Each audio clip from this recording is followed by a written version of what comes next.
Hey guys, tonight we're stepping into a 1950s American kitchen where the coffee is percolating. The chrome toaster has been polished. The floral curtains are admitting a respectable amount of morning sunlight, and a cheerful magazine has arrived to explain why none of this is quite good enough. It rests beside the sugar bowl with the confidence of a visiting inspector. Its cover promises better meals, a lovelier home, happier children, a more attentive marriage, a younger face, a slimmer waist, and perhaps a washing machine capable of restoring order to the Republic. The woman holding it may enjoy the recipes, short stories, sewing ideas, and the feeling that someone beyond her street is speaking directly to her. But the pleasure comes with a condition. Every useful suggestion seems to reveal another problem she had not known she possessed. The living room is pleasant but not properly coordinated. Dinner is nourishing but insufficiently imaginative. Her children are healthy, but perhaps not emotionally well adjusted. Her husband appears content, though the magazine has questions about that. Tonight we're looking at how a friendly bundle of glossy pages could turn an ordinary home into a monthly examination, with the reader serving as student, teacher, janitor, and person most likely to be blamed when the toaster failed to inspire family happiness. Before we open the issue, take a second to like the video and subscribe, but only if you genuinely enjoy quiet journeys into the forgotten, strange and hidden side of old America. Tell me where you're listening from and the local time. I would also love to know whether a woman in your family kept magazines beside a chair, saved recipes from them, or complained about the impossible women on the covers. Many of these stories begin with your suggestions, so keep them coming. Now dim the lights, turn on a fan if you have one, pull the blanket into a comfortable position, and let the day loosen its grip. What did it feel like to open a women's magazine in the middle of an ordinary 1950s morning? Which advice was useful, and which merely invented a new emergency? How many skills was one housewife expected to master before lunch? What happened when the real kitchen refused to resemble the photographed one? Could a woman admit that she was bored, angry, lonely, or tired? Why did so many products promise to save labor while every page assigned more of it? And how could a magazine feel like a trusted companion while also behaving like a beautifully dressed supervisor who'd arrived without an appointment? Congratulations, you've just woken up in 1956. You're standing barefoot on cool linoleum in a modest kitchen, wearing a cotton house dress with one button fastened incorrectly. A glass coffee percolator murmurs on the stove. The morning newspaper is folded near your husband's chair, 2 cereal bowls wait on the table, and a stack of unopened mail includes the new issue of a women's magazine. One child cannot find a shoe. Another has decided that oatmeal is a personal insult. The clock above the refrigerator says 7:12, although it has the moral tone of 7:45. You have 20 minutes before the front door closes behind everyone else, and the house becomes officially yours. The magazine lies beneath a grocery circular, its cover woman wearing gloves, lipstick, and complete confidence in seasonal table settings. She has no visible laundry. She has never stepped on a toy in the dark. Her coffee's probably still hot. No pressure. For the moment you do not read it. The eggs require turning, the toast requires rescuing, and a lunchbox waits open like a small metal accusation. You butter bread on wax paper, fold a sandwich, wrap a slice of cake, and search the icebox for an apple without a bruise large enough to become a schoolyard legal matter. The radio murmurs from the windowsill while the percolator sends up a bitter smell that makes the kitchen feel awake before you are. Your husband asks whether his blue shirt is clean. It is. This question is not praise for the laundry system. It is confirmation that the laundry system continues to exist.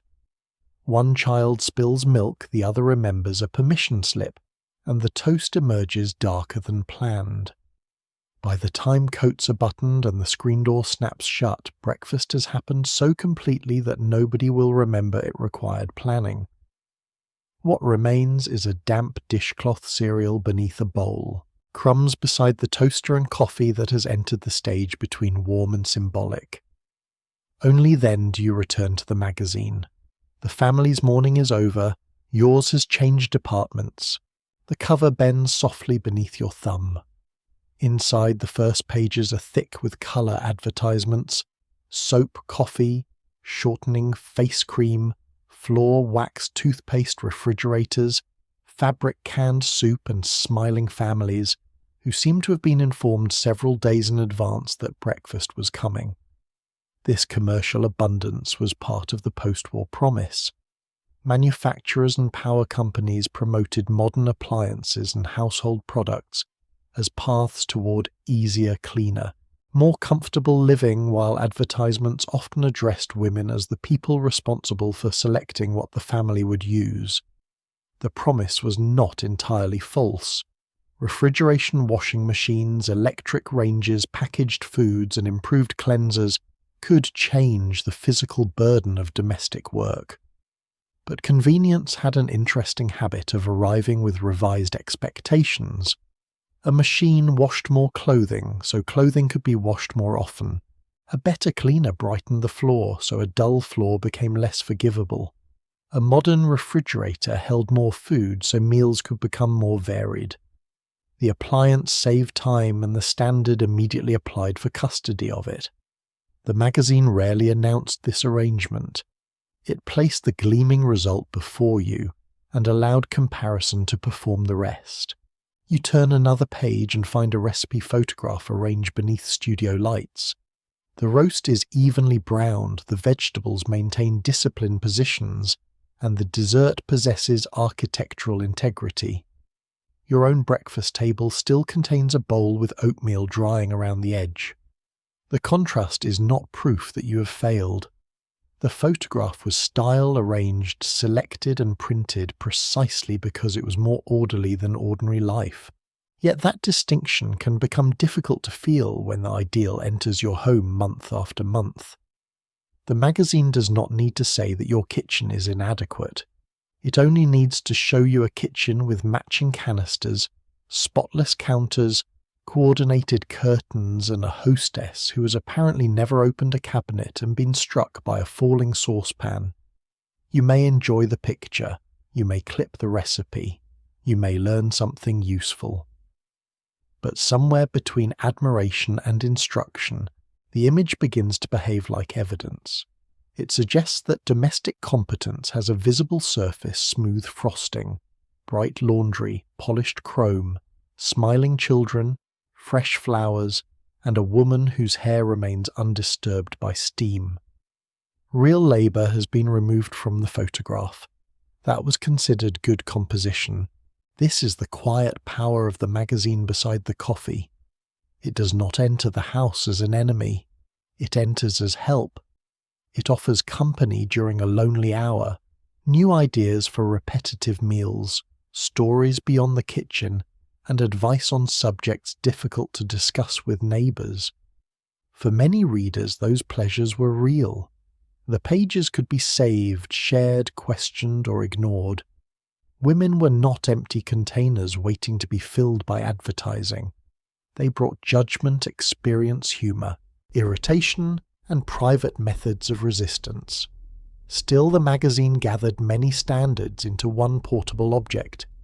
The best cook, wisest mother, prettiest wife, shrewdest shopper, calmest hostess, and most efficient housekeeper all appeared within the same issue, though no single living woman had supplied all those qualities. The reader was invited to compare herself not with another person, but with a committee of imaginary experts assembled from different pages. It was an unfair contest disguised as inspiration. By 9 o'clock the dishes are drying in the rack and the first load of laundry has begun its slow mechanical churn. You carry the magazine to the small kitchen table, smooth the cover, and study the woman on it. Her gloves are spotless. Her smile is practiced. The background colour flatters her complexion. The headline promises a happier season, and nothing in the picture suggests that she's ever raised her voice from another room because someone left a wet towel on the bed. She is not exactly a person. She is an invitation, a sales surface, a mood, and a standard compressed into one carefully composed face. Before we can understand the recipes, advertisements, advice columns, and household corrections waiting inside, we have to spend a little time with her. Because the monthly report card did not begin on the first page. It began before the magazine was opened with the cover woman, who never appeared to have a bad day. The cover woman did not simply smile at you. She represented the finished version of a life that had never been interrupted. Her hat sat at the correct angle. Her lipstick ended exactly where lips were expected to end, and the collar of her dress had apparently never encountered a child's hand, a burst of kitchen steam, or the small domestic tragedy of leaning too close to a mixing bowl. At 9:15 in the morning, you sit beside a cooling cup of coffee and study her as the washing machine turns in the next room. The magazine cover is smooth beneath your fingers, slightly glossy, heavier than the newspaper, and designed to remain attractive even after being folded beside a chair for several weeks. The woman looks directly outward with the calm assurance of someone who has completed every necessary task before breakfast. Perhaps she's holding flowers. Perhaps she's arranging a holiday table, wearing a spring suit, or smiling beside a child whose socks have remained at equal heights. The scene is simple, but the message is not. She is not exhausted. She is not distracted. Nothing in the picture needs wiping. Before you have read a single instruction, the magazine has already shown you the answer sheet. The woman on the cover was usually the result of work performed by many people who would never appear in the image. Editors selected the mood. Art directors considered color season type and shelf appeal. Photographers or illustrators controlled the angle of the face, the fall of the fabric, the placement of a hand, the brightness of a smile, and the amount of cheerful domestic meaning that could be fitted into a rectangle. Hair was arranged, powder was applied, clothing was pinned where the reader could not see it. Lighting softened one line and emphasized another. If the image was illustrated, the artist could remove the inconvenience of pause fatigue weather and gravity altogether. If it was photographed, careful selection and retouching could produce a similar miracle. None of this was a conspiracy against the woman drinking yesterday's reheated coffee. It was the ordinary machinery of magazine production designed to create a clear, attractive image that could be recognized from a newsstand. But the finished cover concealed its own labor while inviting the reader to display the same result without assistance. The woman at the kitchen table was expected to create polish using a bathroom mirror. 10 hurried minutes and whatever patience remained after locating the missing shoe. The cover model had an entire production team. You had a comb with several bent teeth. A cover also had to compete. At the drugstore, supermarket, railway stand, or department store counter, several magazines might face outward at once, each offering a different route toward improvement. One promised new recipes, another offered decorating ideas, beauty advice, sewing patterns, child guidance, romantic fiction, or methods for becoming more charming before the end of the month. The colours were bright because quiet colours were easily ignored. Faces were pleasant because worry did not sell spring wardrobes very well. Headlines hinted at transformation without allowing the shopper too much time to consider whether transformation was necessary. A better figure, a lovelier room, a happier marriage, a more successful child, a fresher menu. The future was apparently waiting inside, available for the price printed near the corner, although it would require several additional purchases once opened. The cover woman stood at the entrance to this system like a gracious hostess. She did not accuse you directly. She merely demonstrated what composure looked like after the evidence of effort had been removed. Her smile said that improvement would be enjoyable. The headlines beside her suggested that delay might be irresponsible. Back at the kitchen table, the difference between her face and your own is not dramatic. That is what makes it effective. She's not presented as a queen, a film goddess, or an impossible creature from another world. She often appears close enough to ordinary life to invite comparison. Her dress resembles something you might see at church, though hers fits without pulling beneath the arms. Her hairstyle could perhaps be attempted at home, assuming you sleep in roller's wake before everyone else, and possess a cooperative relationship with humidity. Her kitchen might resemble the new one pictured in the appliance store, only larger, quieter, and strangely free of sticky fingerprints. She is presented as achievable. Not easily perhaps, but with effort, taste, discipline, and the correct products. This is more demanding than simple fantasy. A fantasy may be admired and dismissed. An achievable ideal remains in the room. It watches while you catch your reflection in the dark window above the sink. Notice that one side of your hair has flattened and decide whether to repair it before the deliveryman arrives. Nobody has said that the deliveryman will judge you. The possibility has simply been furnished. The cover woman's expression mattered as much as her clothes. She looked pleased but not wild with joy, confident but not threatening, intelligent enough to choose wisely, though rarely so absorbed in thought that she appeared unavailable, attractive but generally contained within the respectable boundaries of the publication and its imagined reader. Her smile suggested that domestic competence had produced emotional peace. The house was orderly, therefore she was calm. The children were clean, therefore she was fulfilled. The table was attractive, therefore the marriage was secure. The sequence could run in reverse whenever the reader had a difficult day. If you felt irritable, perhaps the house required attention. If the children were restless, perhaps your routine lacked wisdom. If your husband seemed distant, perhaps your appearance had become too practical. The cover did not need to make these arguments openly. It joined appearance and happiness so neatly that the connection began to feel natural. The polished woman appeared to have mastered both the visible home and the invisible atmosphere inside it. She had cleaned the rooms and removed disappointment from the air. An ambitious assignment for a person holding a bouquet. Real women, of course, did not respond in one uniform way. Some admired the clothes and ignored the moral instruction. Some copied a hairstyle, laughed at an advertisement, saved a recipe, or used the magazine as a brief escape while the baby slept.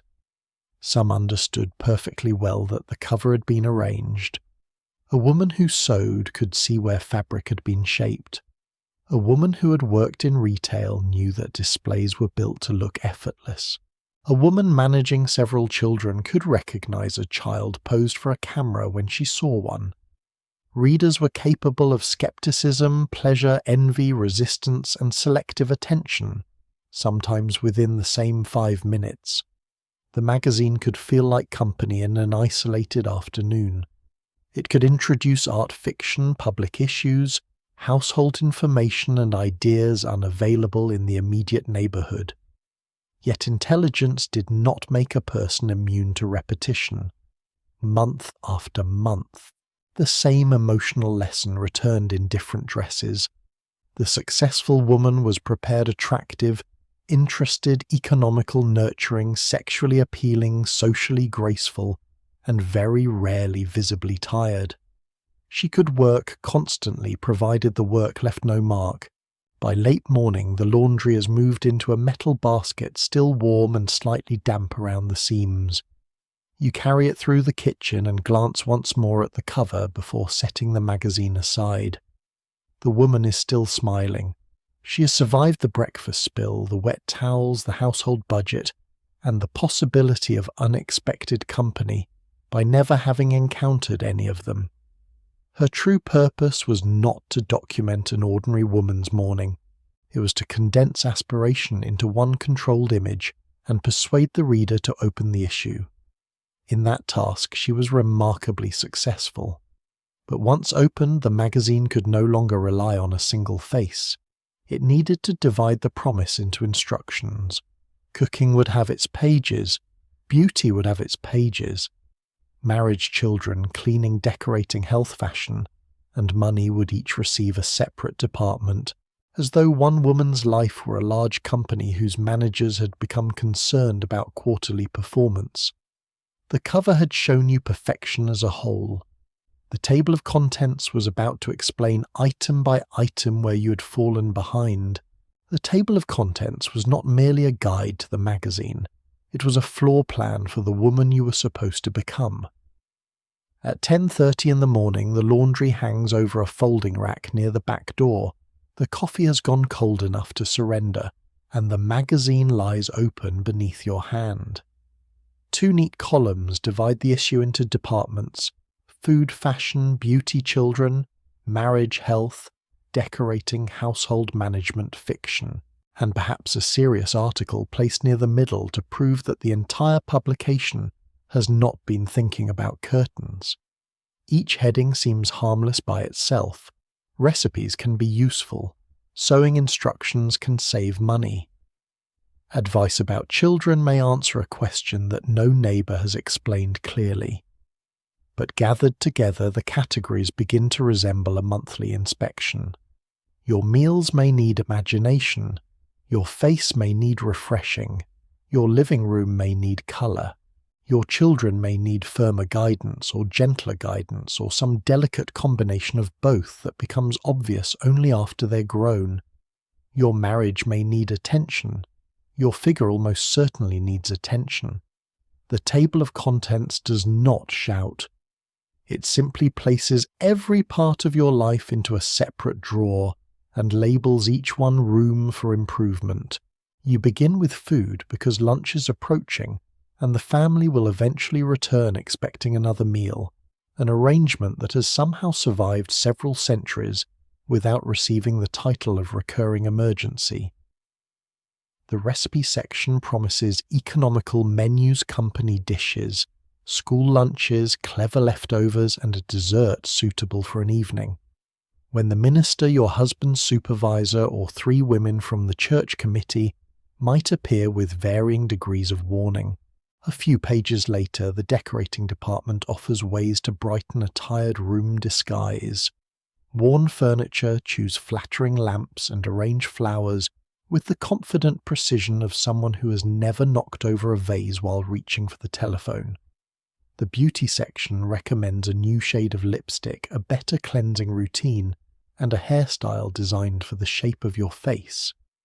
The clothing pages explain what to wear while shopping, travelling, entertaining, gardening, resting, and possibly reading instructions about what to wear. By the time you reach the family department, the magazine has moved from your body to the bodies under your supervision. Are the children eating properly? Are they developing confidence? Are they polite without becoming timid? Independent without becoming difficult? Clean without appearing unnaturally polished? Each answer opens another question. The contents page has achieved something impressive. It has turned a quiet Tuesday into a conference involving nutrition, architecture, psychology, cosmetics, finance, and pie. This structure reflected the broad role women's magazines occupied in many homes. They were not simply fashion publications or recipe collections. They combined entertainment, consumer information, household instruction, fiction, personal advice, family guidance, and advertising within one portable object. For a reader living far from a large city, caring for children at home, or spending much of the day without adult company, that mixture could be genuinely valuable. A magazine might explain a new appliance, suggest an affordable alteration to an old dress, offer a story absorbing enough to make the ironing pass more quickly, or print a letter describing a worry the reader had believed belonged to her alone. The departments created order. They allowed you to turn directly to the subject that mattered that afternoon. Yet the same organization encouraged another idea, that a competent woman should maintain all these areas simultaneously. She was not merely cooking dinner, she was managing nutrition economy presentation and family morale. She was not merely choosing curtains, she was creating an atmosphere believed to influence rest, conversation, hospitality, and perhaps her husband's willingness to remain cheerful after commuting home. The magazine offered expertise by separating life into subjects. The reader had to put the subjects back together before 5:30. At the kitchen table, you make a small pencil mark beside an article about transforming leftovers. Another mark appears beside a feature on inexpensive storage. Then you circle a page promising exercises that can be performed beside the bed, although the bed has so far been used mainly for sleeping, folding clothes, comforting sick children, and locating objects that have vanished beneath it. Your marks are practical. You do not expect to follow everything. No reader could. Still, each selection carries a faint message about the subjects you have not selected. If you read the recipes, you are neglecting beauty. If you study beauty, the budget waits. If you turn to fiction, the house remains exactly as it was before you began enjoying yourself. Leisure is permitted, but it often arrives surrounded by reminders of more productive alternatives. Even the short story may contain a beautifully managed home, a misunderstanding repaired through patience, or a heroine whose emotional difficulties have not prevented her from dressing correctly for dinner. The magazine rarely needs to order you back to work. It has placed work on every side of the story. The pages rustle while the wall clock ticks, and your half-hour of rest begins developing an administrative department. The contents page also offered a subtle hierarchy. Some subjects appeared as pleasures, others as duties disguised as pleasures. Fashion could be presented as self-expression, but it was also connected to age, respectability, marriage, and social position. Decorating might seem creative, although the finished room could become evidence of whether the woman possessed taste. Cooking could be affectionate and satisfying, but a disappointing meal might be interpreted as laziness, poor planning, financial incompetence, or insufficient devotion. Child guidance was framed as loving attention, yet it could place enormous responsibility for personality and behavior on the mother. Marriage advice promised closeness, while often examining the wife's appearance, manner, conversation, and emotional control with greater curiosity than the husband's socks on the floor. The categories overlapped until nearly every private choice acquired a public meaning. A faded sofa was not only a faded sofa.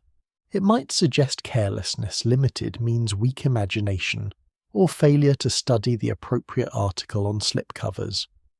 A badly packed lunch was not only bread and filling arranged without enthusiasm, it could become evidence that the mother had not made nutrition sufficiently delightful. The sandwich had been promoted to witness. None of this meant readers obeyed every recommendation. Some skipped the advice columns and went directly to fiction. Some clipped only recipes that used ingredients already in the pantry. Some admired rooms they had no intention of recreating. Some recognized advertising language and treated it with the same skepticism they reserve for door-to-door salesmen. Friends exchanged issues, discussed articles, mocked impractical suggestions, and preserved useful pages in drawers until the edges softened. The magazine entered real homes, and real homes altered its meaning. A woman with limited money might use a decorating spread not as a shopping list, but as inspiration for rearranging furniture. A working wife might read household advice on the bus and reject any routine requiring 3 uninterrupted afternoon hours.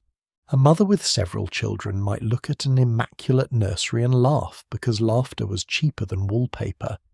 Readers negotiated with the ideal, but negotiation still required attention. Even rejecting a standard meant seeing it, recognizing it, and deciding that today the bathroom towels would remain uncoordinated despite the possible consequences for civilization. By noon, sunlight has moved across the table and reached the magazine's lower corner. You close it halfway, then open it again to the contents page because one headline has caught your attention, a promise that ordinary dinners can become memorable with only a little extra planning. The phrase is pleasant. It also contains a trap. Ordinary is no longer enough. The meal must now create a memory preferably, while remaining economical, nutritious, attractive, punctual and easy to prepare. This is how the monthly report card worked. It did not give one final grade. It supplied dozens of small subjects in which improvement remained possible, ensuring that success in one department merely freed you to notice another. The housewife assembled from the table of contents could bake, budget, decorate, discipline, charm, mend, listen, exercise, entertain, and remain curious about current affairs. She was less a person than a national institution with excellent posture. The clock approaches 12 and the practical world interrupts the editorial one. A saucepan comes down from the cabinet. Bread is taken from its wrapper. The refrigerator opens with a low hum revealing yesterday's meat, half a jar of pickles, 2 carrots, and none of the garnishes shown in the photograph you've just seen. The contents page may have divided domestic life into orderly departments, but the kitchen immediately mixes them together again. Money affects food. Food affects health. Health affects children. Children affect the condition of the furniture. The furniture affects the room. The room affects the impression made on visitors. And somewhere in the sequence your face is expected to remain fresh. You turn to the recipe section looking for lunch and find a photograph of a dinner so carefully arranged that every green bean appears to have signed an agreement. The monthly examination is about to move from the contents page to the plate where love, economy, skill, and appetite will be expected to share the same serving dish. Dinner was not simply food. By the time the magazine finished photographing it, dinner had become proof of affection, planning, thrift, imagination, nutrition, hospitality, and a woman's willingness to arrange parsley under artificial light. At 12:15, you stand in front of the open refrigerator with one hand resting on the door and the other holding the magazine flat against the counter. Inside the refrigerator are yesterday's roast, a dish of cold potatoes, half an onion wrapped in wax paper, a jar of mustard, and several items that seem unlikely to become the elegant luncheon pictured on the page. The photograph shows sliced meat fanned into perfect curves, vegetables placed according to a system understood only by food stylists, and a sauce poured with such precision that it appears to have received architectural approval. Your leftovers look less ambitious. They have spent the night in covered dishes and seem emotionally prepared to remain there. Yet the caption promises transformation. With one clever recipe, an ordinary meal can become exciting again. The word ordinary has acquired a faintly insulting tone. Yesterday the roast was a successful dinner. Today, unless you reshape it, season it, garnish it, and introduce it under a new name, it has become evidence that your imagination is resting. Magazine food pages offered genuine help. They suggested ways to stretch meat, use seasonal produce, pack lunches, feed unexpected guests, and prevent leftovers from becoming waste. In households where money required careful management, such advice could matter. Recipes using canned soup gelatin, evaporated milk, frozen vegetables, cake mixes, and other packaged foods could reduce preparation time or make results more predictable. Company test kitchens developed dishes meant to demonstrate branded ingredients, and women's magazines placed recipes beside advertisements filled with gleaming serving bowls and grateful families. The boundary between instruction and promotion could become pleasantly blurry. A casserole might solve dinner while also introducing a particular soup. A dessert might appear festive while requiring a boxed mix, a whipped topping, and several decorative items that had not been on the original grocery list. The recipe said economical. The shopping cart developed reservations. Still, convenience products were not simply tricks played on helpless consumers. Many women used them creatively, combined them with familiar cooking or rejected recipes that seemed wasteful. But the magazines regularly presented novelty as a virtue. A good cook did not merely feed the household. She renewed its interest in being fed. You remove the cold roast and place it on the counter. The recipe calls for ingredients you do not have, so you begin the quiet domestic art of substitution. Celery can become pickle. Fresh herbs can become dried seasoning. A decorative bed of lettuce can become the one usable leaf remaining near the bottom of the vegetable drawer. The magazine photograph does not show substitution. It shows completion. Every ingredient is present, every utensil clean, every portion obedient. There is no child asking whether the green pieces are necessary. There is no husband who says he liked the roast better yesterday. There is no interruption from the telephone halfway through the sauce. The photographed meal exists outside time. It does not begin with grocery money or end with a sink. It simply appears at the moment of triumph when the glaze is shining and the napkin has not yet been used. Real cooking is a chain of small negotiations with heat, appetite, cost, timing, memory, and whatever someone forgot to buy. The magazine removes the negotiations and presents the result as though it emerged from good character. If your own dish looks different, the missing element seems to be skill, rarely lighting. By early afternoon, the kitchen smells of warmed meat, onion, and the slightly sweet sauce recommended by the article. You've used 3 bowls, 2 spoons, a knife, a saucepan, and a baking dish to transform food that could have been served cold on one plate. The recipe calls this easy. Easy is a flexible word in domestic publishing. It may mean that no single step is difficult, even if there are 18 of them, and the final 6 occur while a child is telling you about a disagreement involving a marble. It may mean that the ingredients are familiar, though several require separate preparation. It may mean easier than producing the same dish in a hotel kitchen with a full staff and an orchestra. The promise of ease mattered because women were being told that modern food could reduce labour, yet a convenience ingredient often became the beginning of a more elaborate presentation. A cake mix saved measuring, so the cake could be frosted, filled, decorated, and shaped into something resembling a summer hat. Canned soup shortened the sauce so the casserole could acquire layers, toppings, and a name suitable for company. Time was saved at one stage and reinvested in appearance. The recipe had not eliminated work. It had redirected it towards spectacle. The emotional meaning of dinner made this labour difficult to question. Food was one of the clearest ways to express care within a family, and many women took real pride in feeding people well. A familiar meal could create comfort. A birthday cake could become part of family memory. A dish learned from a mother or grandmother could carry affection across generations. None of that was invented by magazines. What magazines and advertisements often did was attach those genuine emotions to increasingly specific standards. Love became visible through variety, freshness, presentation, punctuality, and enthusiasm. A tired meal suggested a tired marriage. Repetition suggested neglect. A husband's appetite could be treated as a kind of household approval rating.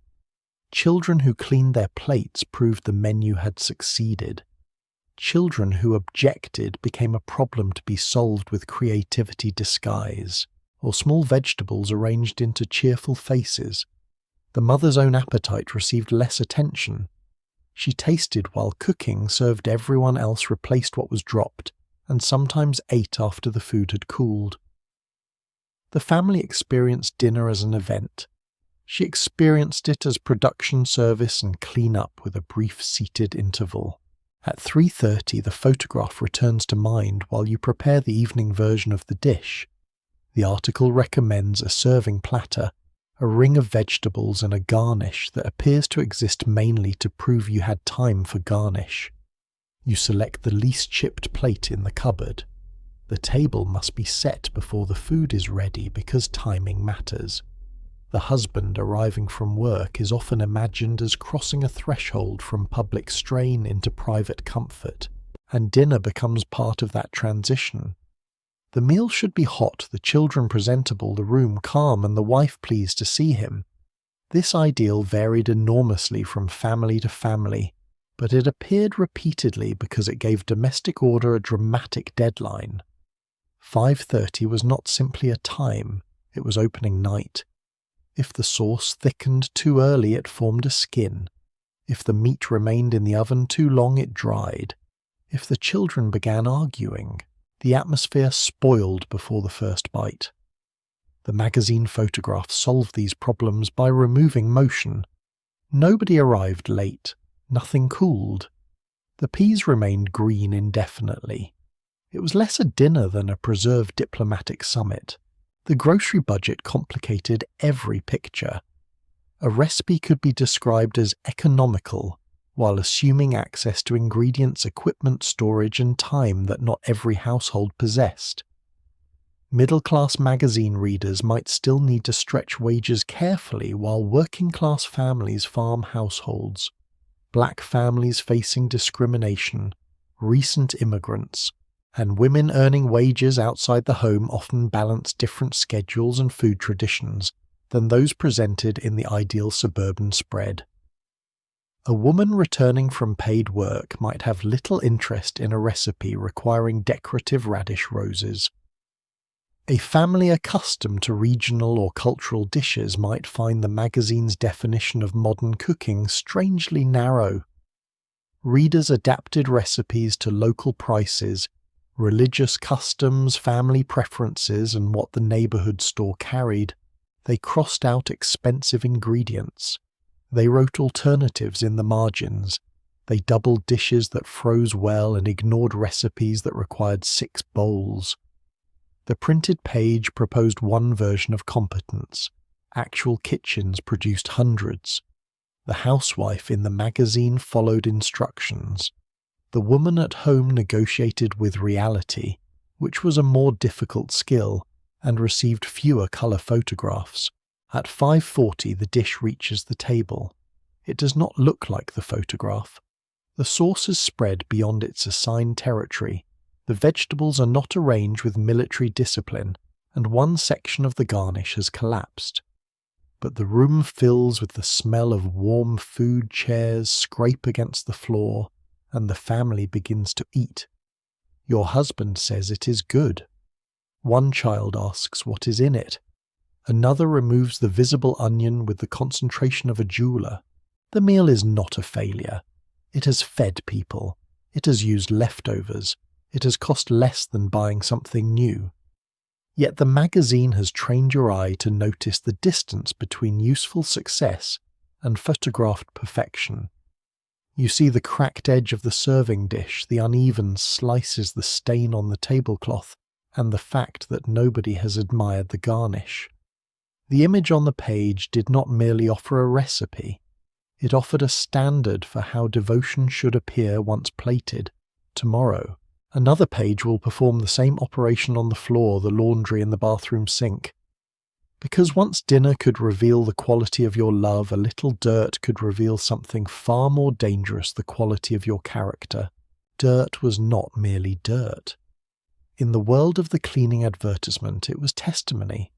A grey collar suggested neglect.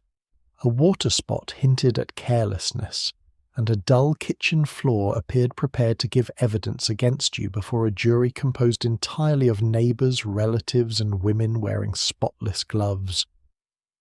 The morning after the elaborate leftover dinner, you stand beneath the kitchen light with the magazine open beside the sink.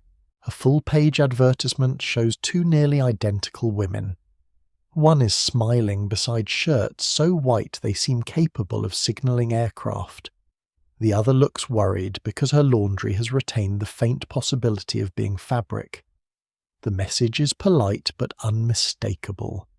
The right product does not merely remove soil, it protects affection, reputation, and the family's willingness to appear in public.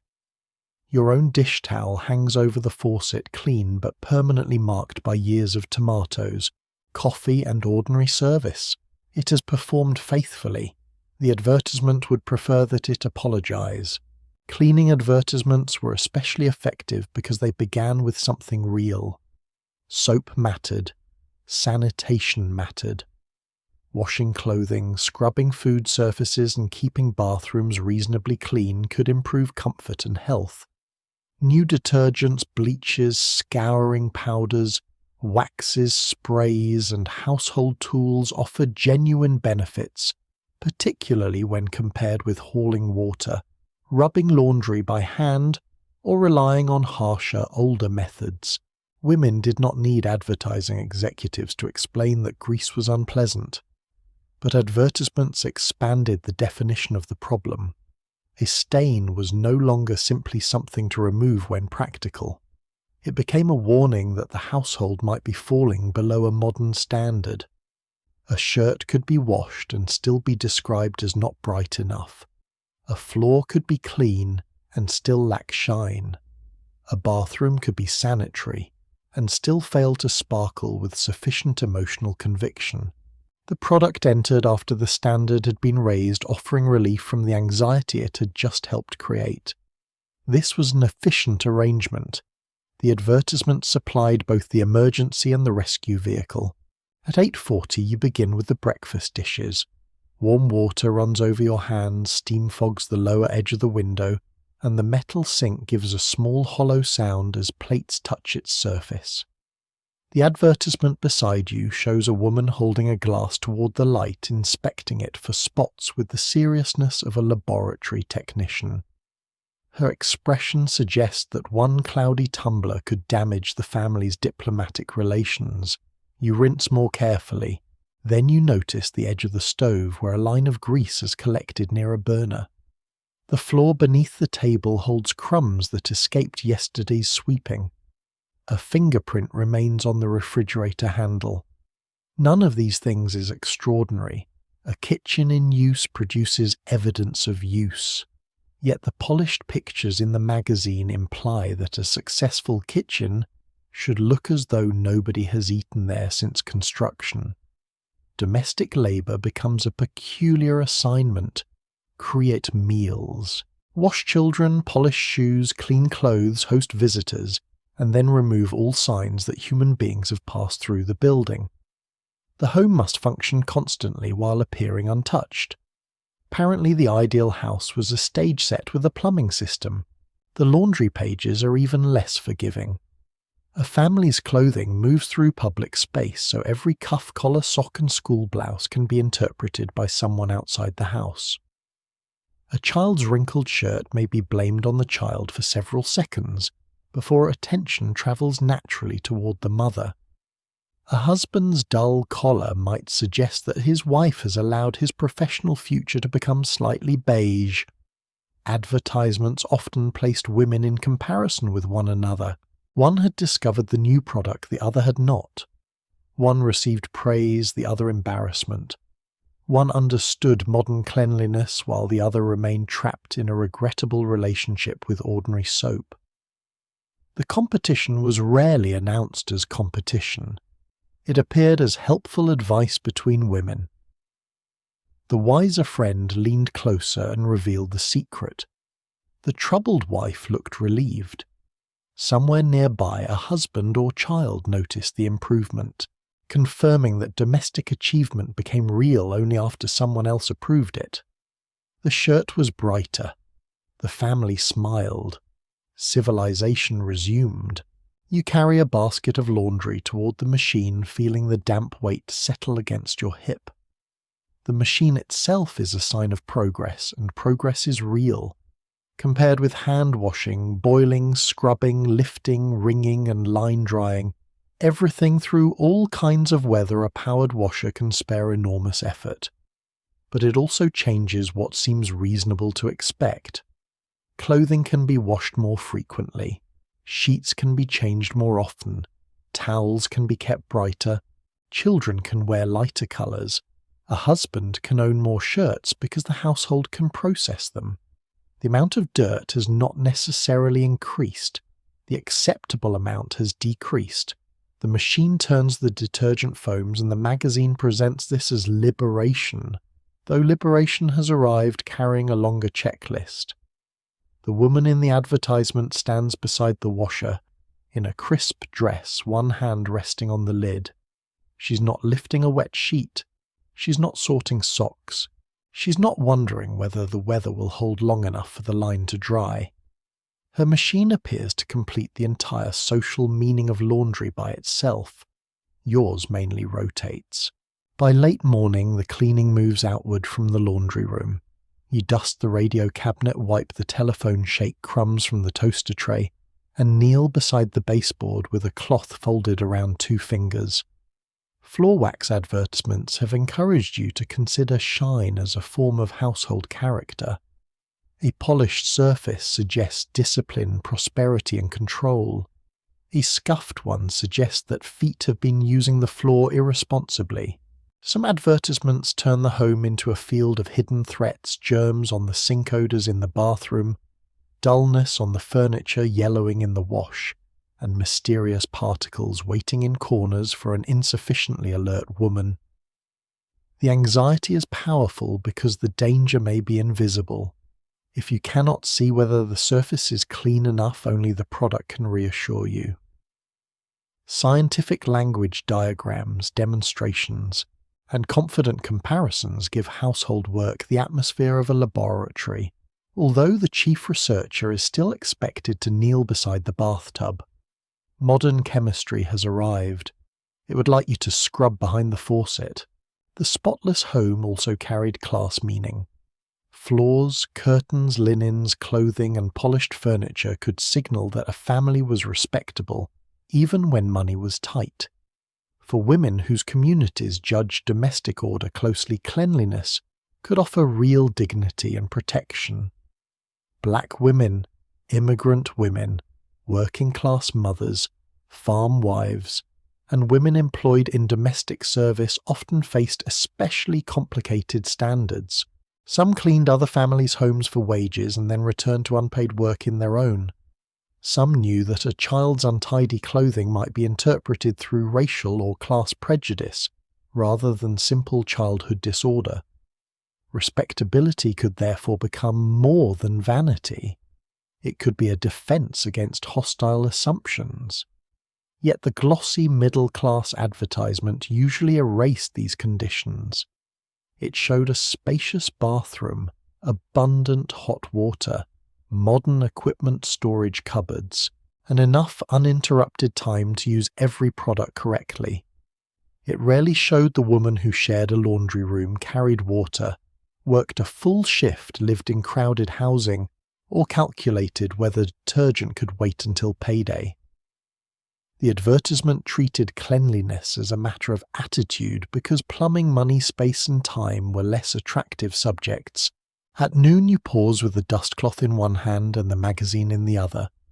The house is cleaner than it was 2 hours ago, but you're now aware of more faults than when you began. The advertisement has trained your eye. The kitchen floor has a dull patch near the sink. The towels do not match. The white curtains are not the same white they were last year. One drinking glass still shows a faint mark when tilted toward the window. This is the emotional trick of the cleaning page. Success does not end the inspection. It sharpens it. The cleaner the room becomes, the more visible the remaining imperfection appears. Rest must wait until the final spot is gone, but the final spot has excellent survival instincts. If you stop, the work may seem unfinished. If you continue, the house will begin collecting new dust before you reach the opposite wall. Domestic cleanliness has no natural conclusion. It has only intervals during which nobody is currently spilling anything. That endlessness is what the advertisement leaves outside the frame. It shows the moment after the work, not the return of the work. The polished floor will be walked on. The white shirt will meet a fountain pen. The bathroom sink will receive toothpaste. The kitchen will prepare another meal. A clean home is not a permanent achievement but a temporary arrangement between one person and the habits of everyone else. Yet the woman in the magazine smiles as though she has solved dirt permanently through intelligence and brand loyalty. She's not merely cleaned the house, she's defeated recurrence. You close the page and hear the washing machine slow into silence. The load is ready to be lifted, dried, folded, and placed into drawers before anyone can notice that it was ever dirty. On the next page, a gleaming appliance waits beneath a headline promising to save time. It is a reassuring promise. You have several hours of additional work prepared for whatever time it saves. The labour-saving appliance did save labour. It simply failed to explain what would happen to the labour afterward. At 1:15 in the afternoon, the washing machine has finished its cycle. The refrigerator hums beside the pantry door, and the magazine lies open to a double-page advertisement filled with chrome enamel shining control knobs and women who appear delighted to have developed professional relationships with household machinery. The modern kitchen is presented as a command centre in which electricity performs the heavy work while the housewife remains fresh, graceful and mysteriously free of perspiration. One advertisement promises cleaner clothes with less effort. Another offers a refrigerator large enough to protect the family's health budget and social future. A vacuum cleaner glides across a carpet as lightly as a dance partner, although the actual machine in your closet has the weight and maneuverability of agricultural equipment. These products could make difficult tasks faster, safer, or physically easier. That mattered. Yet every machine arrived inside a picture of a home that was cleaner, better stocked, more carefully maintained, and more frequently inspected than before. The appliance removed one burden and quietly delivered a higher standard in the same shipping crate. You begin with the laundry. The machine has spared you the older routine of scrubbing every garment by hand, boiling certain items, pushing wet fabric through a wringer, and lifting water until your back begins submitting formal complaints. You still sort the clothes, measure the detergent, treat stains, carry baskets, feed items into the machine, remove them before wrinkles settle, hang what cannot be dried, fold what can mend loose seams, match socks, and return everything to the correct drawer.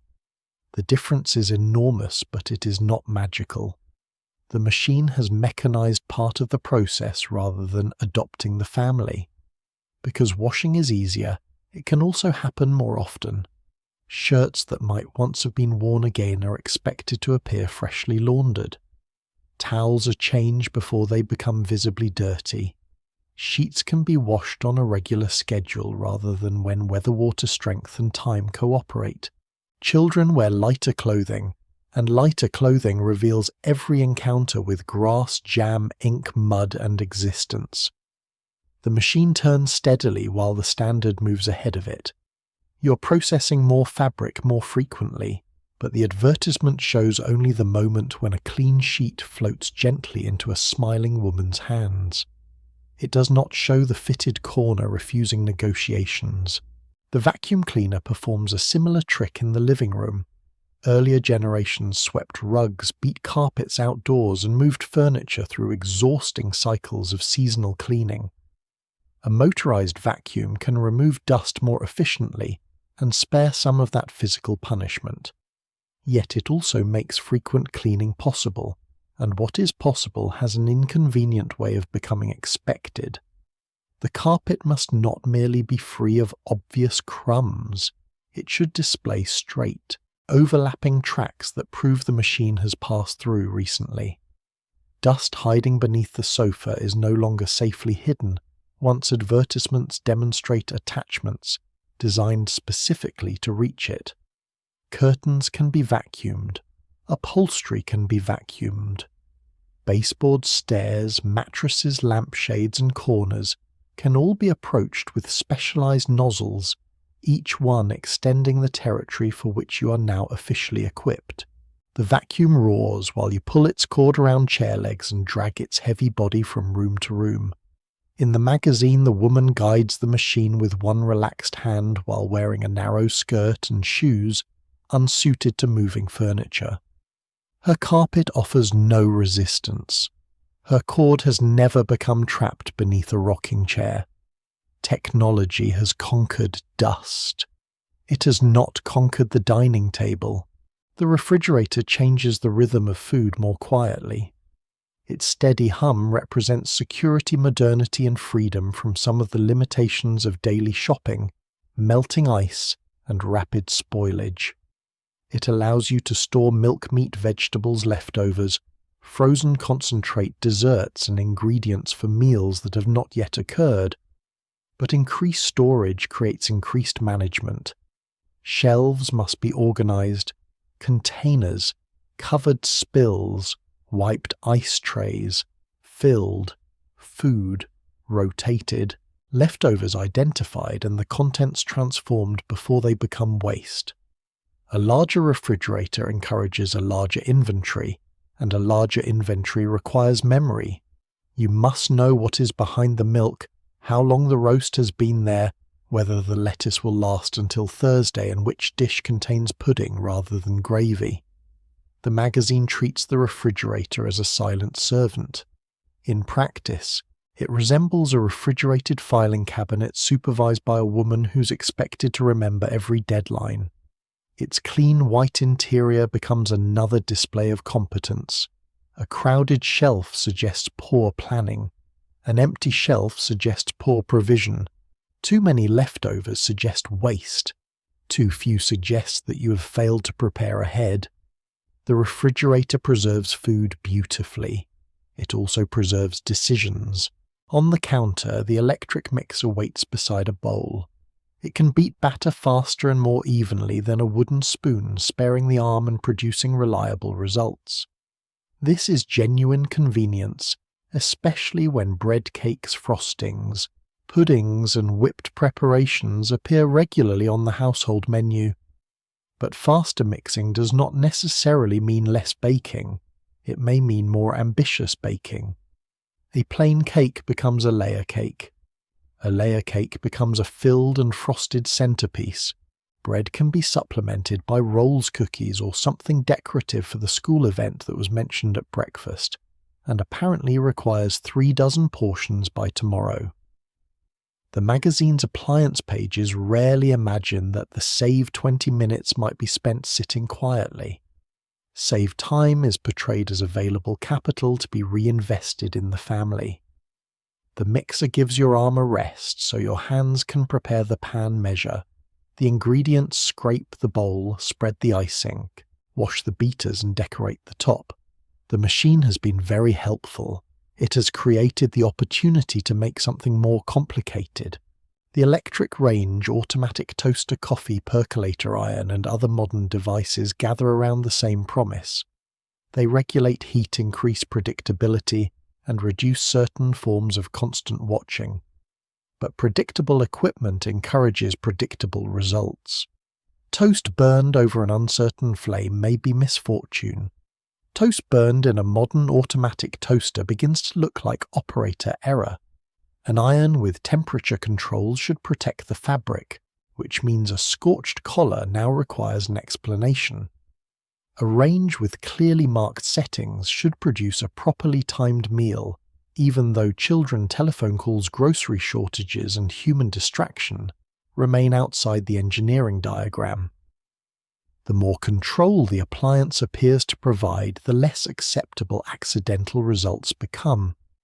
Mechanical improvement is translated into moral expectation. You possess the correct machine, therefore the household should run correctly. When it does not, nobody questions the toaster's emotional preparation for the task. Not every household possessed the gleaming collection shown in magazines. Appliances cost money, required reliable electricity, occupied space, and sometimes depended on plumbing or wiring that older homes and rural properties did not yet provide. Families bought them, gradually used older machines, shared laundry facilities, repaired equipment repeatedly, or continued with labor-intensive methods. Working-class women and many black women often performed domestic labour in homes equipped with machines they could not yet afford for themselves. Farm women might have electricity while still managing water-food preservation animals, gardens and seasonal work far beyond the tidy boundaries of the suburban advertisement. Women employed outside the home could benefit enormously from faster appliances, but the expectation that they maintain the house after paid work reduced the meaning of convenience. The modern ideal assumed a particular home income utility system and schedule. When those conditions were missing, advertising often treated the gap as delay rather than difference. Everyone was supposedly moving toward the same chrome destination. Some families were simply expected to arrive later and feel inadequate in the meantime. By 3 o'clock the laundry is folded, the mixing bowl is washed, and the vacuum has been returned to the closet after a disagreement with the hallway rug. You sit for a moment beside the magazine and consider the hours these machines have saved. The savings are real but difficult to locate. They have been absorbed into brighter clothing, cleaner carpets, more varied meals, better stocked shelves, and the expectation that each task can be repeated sooner. The modern housewife is not required to work exactly as her grandmother did. She's required to produce a level of domestic finish her grandmother's household may never have considered necessary. Progress has not removed effort. It has altered the visible result against which effort is judged. The advertisements show women standing proudly beside appliances because the machines are more than tools. They are symbols that the family has entered the modern world. A new refrigerator suggests prosperity. A polished range suggests good management. A vacuum cleaner suggests cleanliness extending into places nobody can see. The house becomes a showroom for the family's progress, and the housewife becomes its unpaid demonstration specialist. Soon the rooms must prove that the machinery has fulfilled its promise. The floors should shine. The curtain should hang correctly. The cushion should coordinate. The air should smell fresh. And because the modern home is now easier to maintain, it should always be ready for someone to admire it. You hear a car slow near the house and glance toward the front window. It continues down the street, but the thought remains. The living room is clean. The coffee table is not arranged. The magazines are stacked unevenly. Modern appliances have prepared the house for visitors. Unfortunately, the visitors have not agreed to provide notice. The living room was not simply a room. It was the family's public statement furnished in upholstered fabric and positioned where unexpected visitors could inspect it before reaching the kitchen. At 3:15 in the afternoon, the vacuum has been returned to the closet. The curtains hang in careful folds, and the magazine is open to a decorating spread showing a room where every chair understands its relationship to every lamp. Your own living room is pleasant enough. The sofa is covered in a practical slipcover, the radio cabinet has been dusted, and a crocheted doily protects the polished end table from objects that might actually touch it. But the magazine photograph introduces several new concerns. The cushions do not coordinate with the curtains. The coffee table lacks a decorative arrangement. The lamp appears too small for the corner, though it has illuminated that corner faithfully for 7 years. Even the magazines should be stacked with greater intention, preferably beside a shallow bowl containing objects nobody in the household would ever place in a bowl voluntarily. The room has not changed since breakfast. Your opinion of it has. Decorating pages offered readers real creativity. They explained colour fabric, storage, furniture, placement lighting, sewing, refinishing, and ways to improve a room without replacing everything in it. A woman with limited money could make new curtains, recover a chair, paint a table, rearrange furniture, or borrow an idea that gave an old room a different feeling. These projects could be satisfying. They made the home personal and allowed women to exercise visual skill in a culture that did not always give that skill a professional name. Yet the same pages turned decoration into another duty of interpretation. A chair was no longer merely comfortable. It had scale line colour and a possible conversation with the rug. Curtains did not simply block afternoon glare. They were expected to flatter the walls. The lamp had to provide light but also balance. The room had to look warm without appearing cluttered fashionable, without appearing foolishly expensive individual, without violating the season's approved colours. Your living room contained furniture. The magazine saw a series of unresolved relationships. The front room mattered because visitors might arrive with little warning. A neighbour could knock to return a dish. A church acquaintance might stop by with news. A relative could appear from across town. A salesman might ring the bell, though his opinion of the sofa should have been professionally irrelevant. The telephone made some visits easier to arrange, but spontaneity remained part of neighbourhood life, particularly in communities where people knew one another's routines. The possibility of company shaped the room even when no company came. Newspapers were folded rather than abandoned. Ashtrays were emptied. Children's toys were moved to less visible territory. The sofa cushions were returned to their proper angles after a husband had used them without consulting the decorating plan. A bowl of wrapped candy might wait on the table for weeks, gradually becoming a museum exhibit. The house needed to appear welcoming but not desperate, comfortable but controlled. A visitor should feel that the room had been prepared for her while never suspecting that it had been prepared for anyone. Effort was essential. Evidence of effort was considered untidy. At 4 o'clock you move the magazines into a straighter pile and notice a faint ring on the coffee table. It is barely visible, but now it possesses the emotional weight of a family secret. You rub it with furniture polish, while imagining the sequence of an imaginary visit. The bell rings. You open the door wearing a clean dress rather than the apron currently tied around your waist. The visitor steps inside. Her eyes move naturally through the room, perhaps without judgment, perhaps with the ordinary alertness of someone who also owns furniture. She notices the curtains, the carpet, the flowers, the family photograph, and whether the room smells of coffee floor wax supper or something requiring explanation. Nothing may be said directly. Polite visits are not usually conducted as property assessments. Yet social knowledge travels through small observations. A new chair suggests a recent purchase. Worn upholstery suggests thrift hardship or indifference, depending on the generosity of the observer. Too much decoration risks poor taste. Too little risks coldness. The living room communicates before the hostess finishes, asking whether anyone would like coffee. Magazines encourage the idea that the room's atmosphere belonged largely to the woman. She might not have selected the house, controlled the family income, or possessed the freedom to replace a sagging sofa, but she was expected to make the space feel gracious. A husband could bring home a paycheck and sit down. A child could scatter toys and leave. The woman was responsible for converting those facts into a room that suggested harmony. Furniture arrangement became emotional management with lamps. Chairs should encourage conversation. Colour should soothe.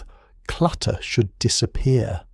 Fresh flowers should create cheer even when the budget suggested that flowers remain outdoors where they were already functioning.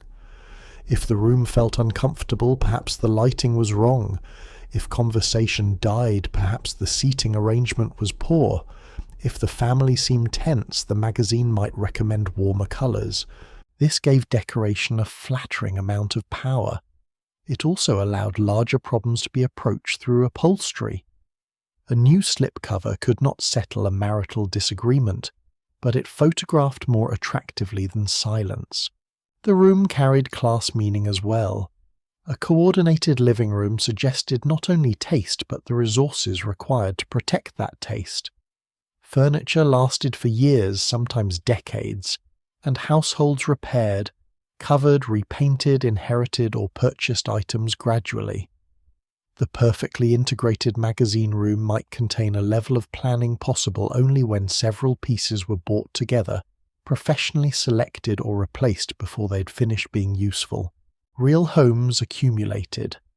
A chair came from an aunt. The lamp was a wedding gift. The table had belonged to a mother. The sofa was purchased when the first child was small, and now remembered every spilled drink since.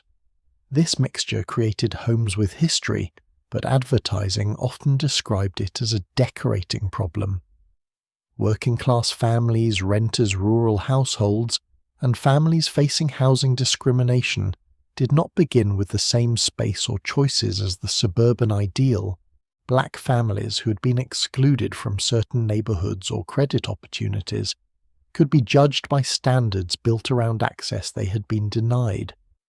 Meanwhile, domestic workers sometimes maintained elegant rooms in other people's houses before returning to homes where time, money, and energy had already been spent elsewhere. The magazine photograph called the result taste. History had contributed financing property, labor, and permission. Still, the living room could be a source of real pride. It held Christmas mornings, evening radio programs, visiting cousins, children practicing music, fathers reading newspapers, mothers mending clothes, and quiet conversations after the dishes were done. A polished table could represent care rather than submission. New curtains could brighten a difficult year. A woman who chose colours, repaired furniture, or kept a welcoming room was using intelligence, memory craft, and social judgment. The problem was not that the room mattered. The problem was that its condition was so often treated as evidence about the woman responsible for it. If the room looked attractive, the home was described as lovely. If it looked neglected, she was described as careless. The other people living there remained strangely protected from decorative accountability. A husband might occupy the largest chair every evening and still bear no responsibility for its frayed arm. A child could build an entire city from wooden blocks across the carpet and remain a child. The woman who failed to remove it before company came had apparently abandoned standards. By 4:30, no visitor has arrived. The candy remains untouched, the chairs remain aligned, and the front room has spent another afternoon prepared for an audience that does not exist. You stand in the doorway and see two rooms at once.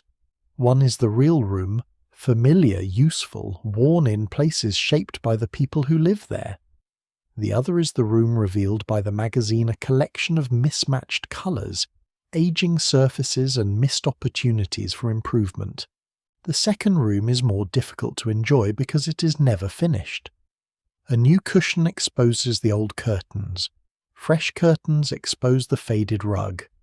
A better rug exposes the sofa, which has apparently been waiting years to become embarrassing. Improvement moves around the room in a circle, always finding another surface. You finally sit down, though not in the chair arranged most carefully for guests. That one has a cushion nobody's permitted to crush. The late sunlight reaches the magazine and the pages fall open near an advertisement showing a woman in an immaculate living room greeting her husband with perfect hair, smooth skin, and a dress that has never met furniture polish. The room is ready. So is she. The implication is difficult to miss.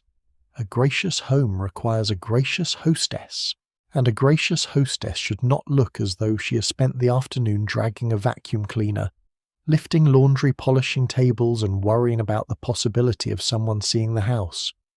The furniture has passed inspection. Now the woman must do the same. On the next page, a beauty expert has discovered several defects before she has even looked in the mirror. The beauty page did not wait for you to feel unattractive. It preferred to identify the problem in advance.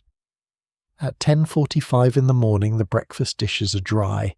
The living room is still prepared for visitors who have shown no intention of arriving, and the magazine lies open beside a small dressing table mirror. Across the page, a woman touches one cheek with two careful fingers, while a headline asks whether your skin looks as fresh as it should. Until this moment, you had not been aware that your face was late for anything. The photograph introduces a series of possible concerns, Dryness around the mouth, shine across the nose, tired eyes, uneven colour, fine lines, rough hands, dull hair, perspiration, and the general risk that your husband may one day observe you under ordinary lighting. Each concern comes with a product, a routine, or a technique. Cold cream must be massaged incorrectly. Face powder must match the complexion.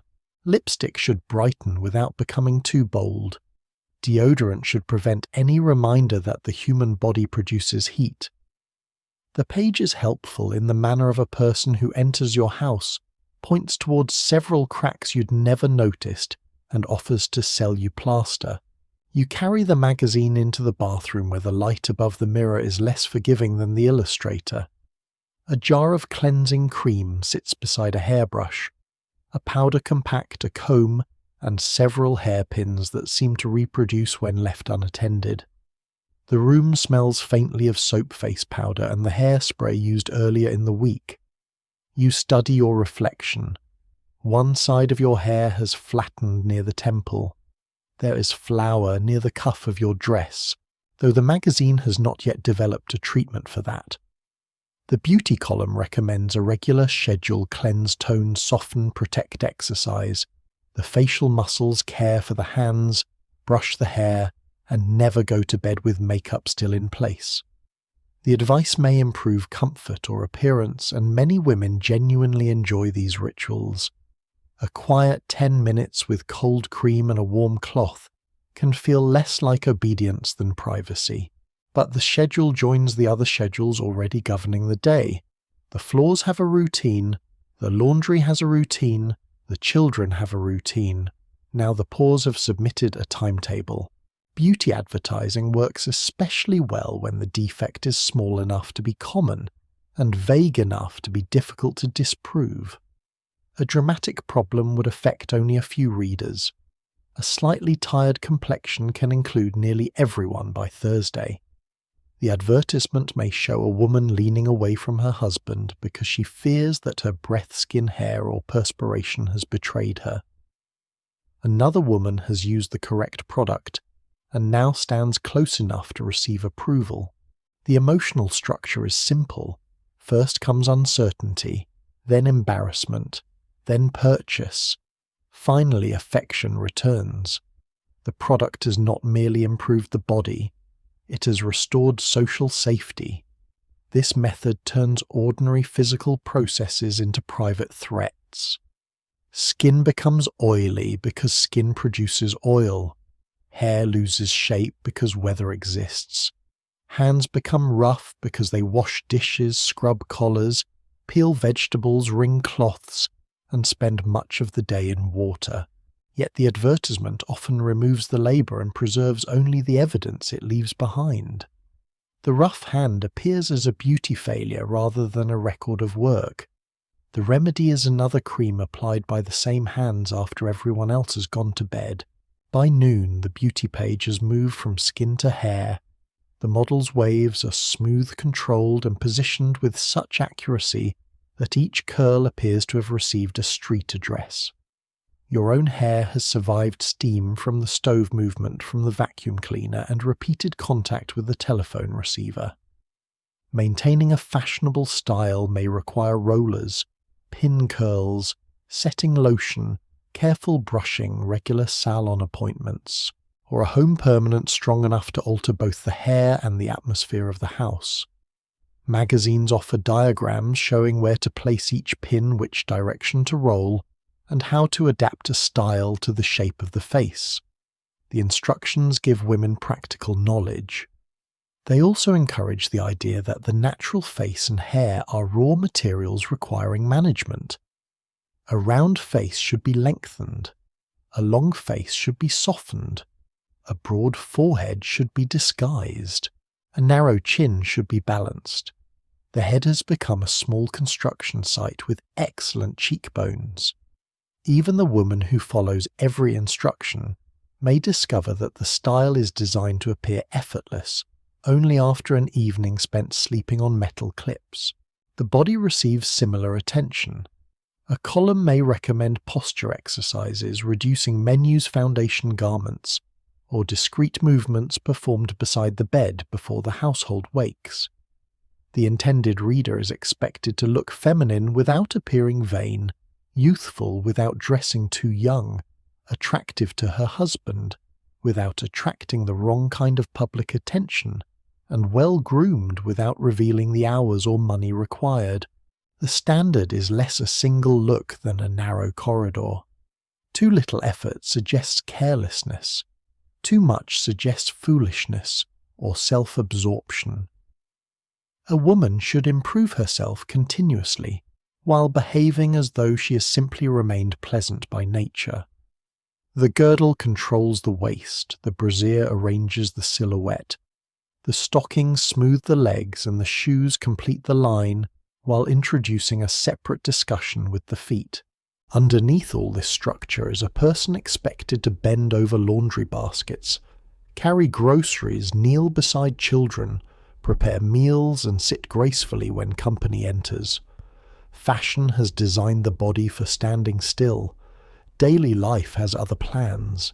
The beauty counter at the department store extends the lesson into public space.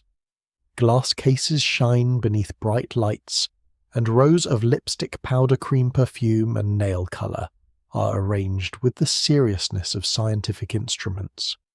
A saleswoman may offer genuine expertise helping a customer select a shade or understand a new product. The counter can feel glamorous, adult, and pleasantly removed from the kitchen, but it is also a place where the face becomes a collection of sales opportunities. The complexion is examined under stronger light. A colour once considered suitable now appears too dark for spring or too pale for evening. The saleswoman is not necessarily cruel.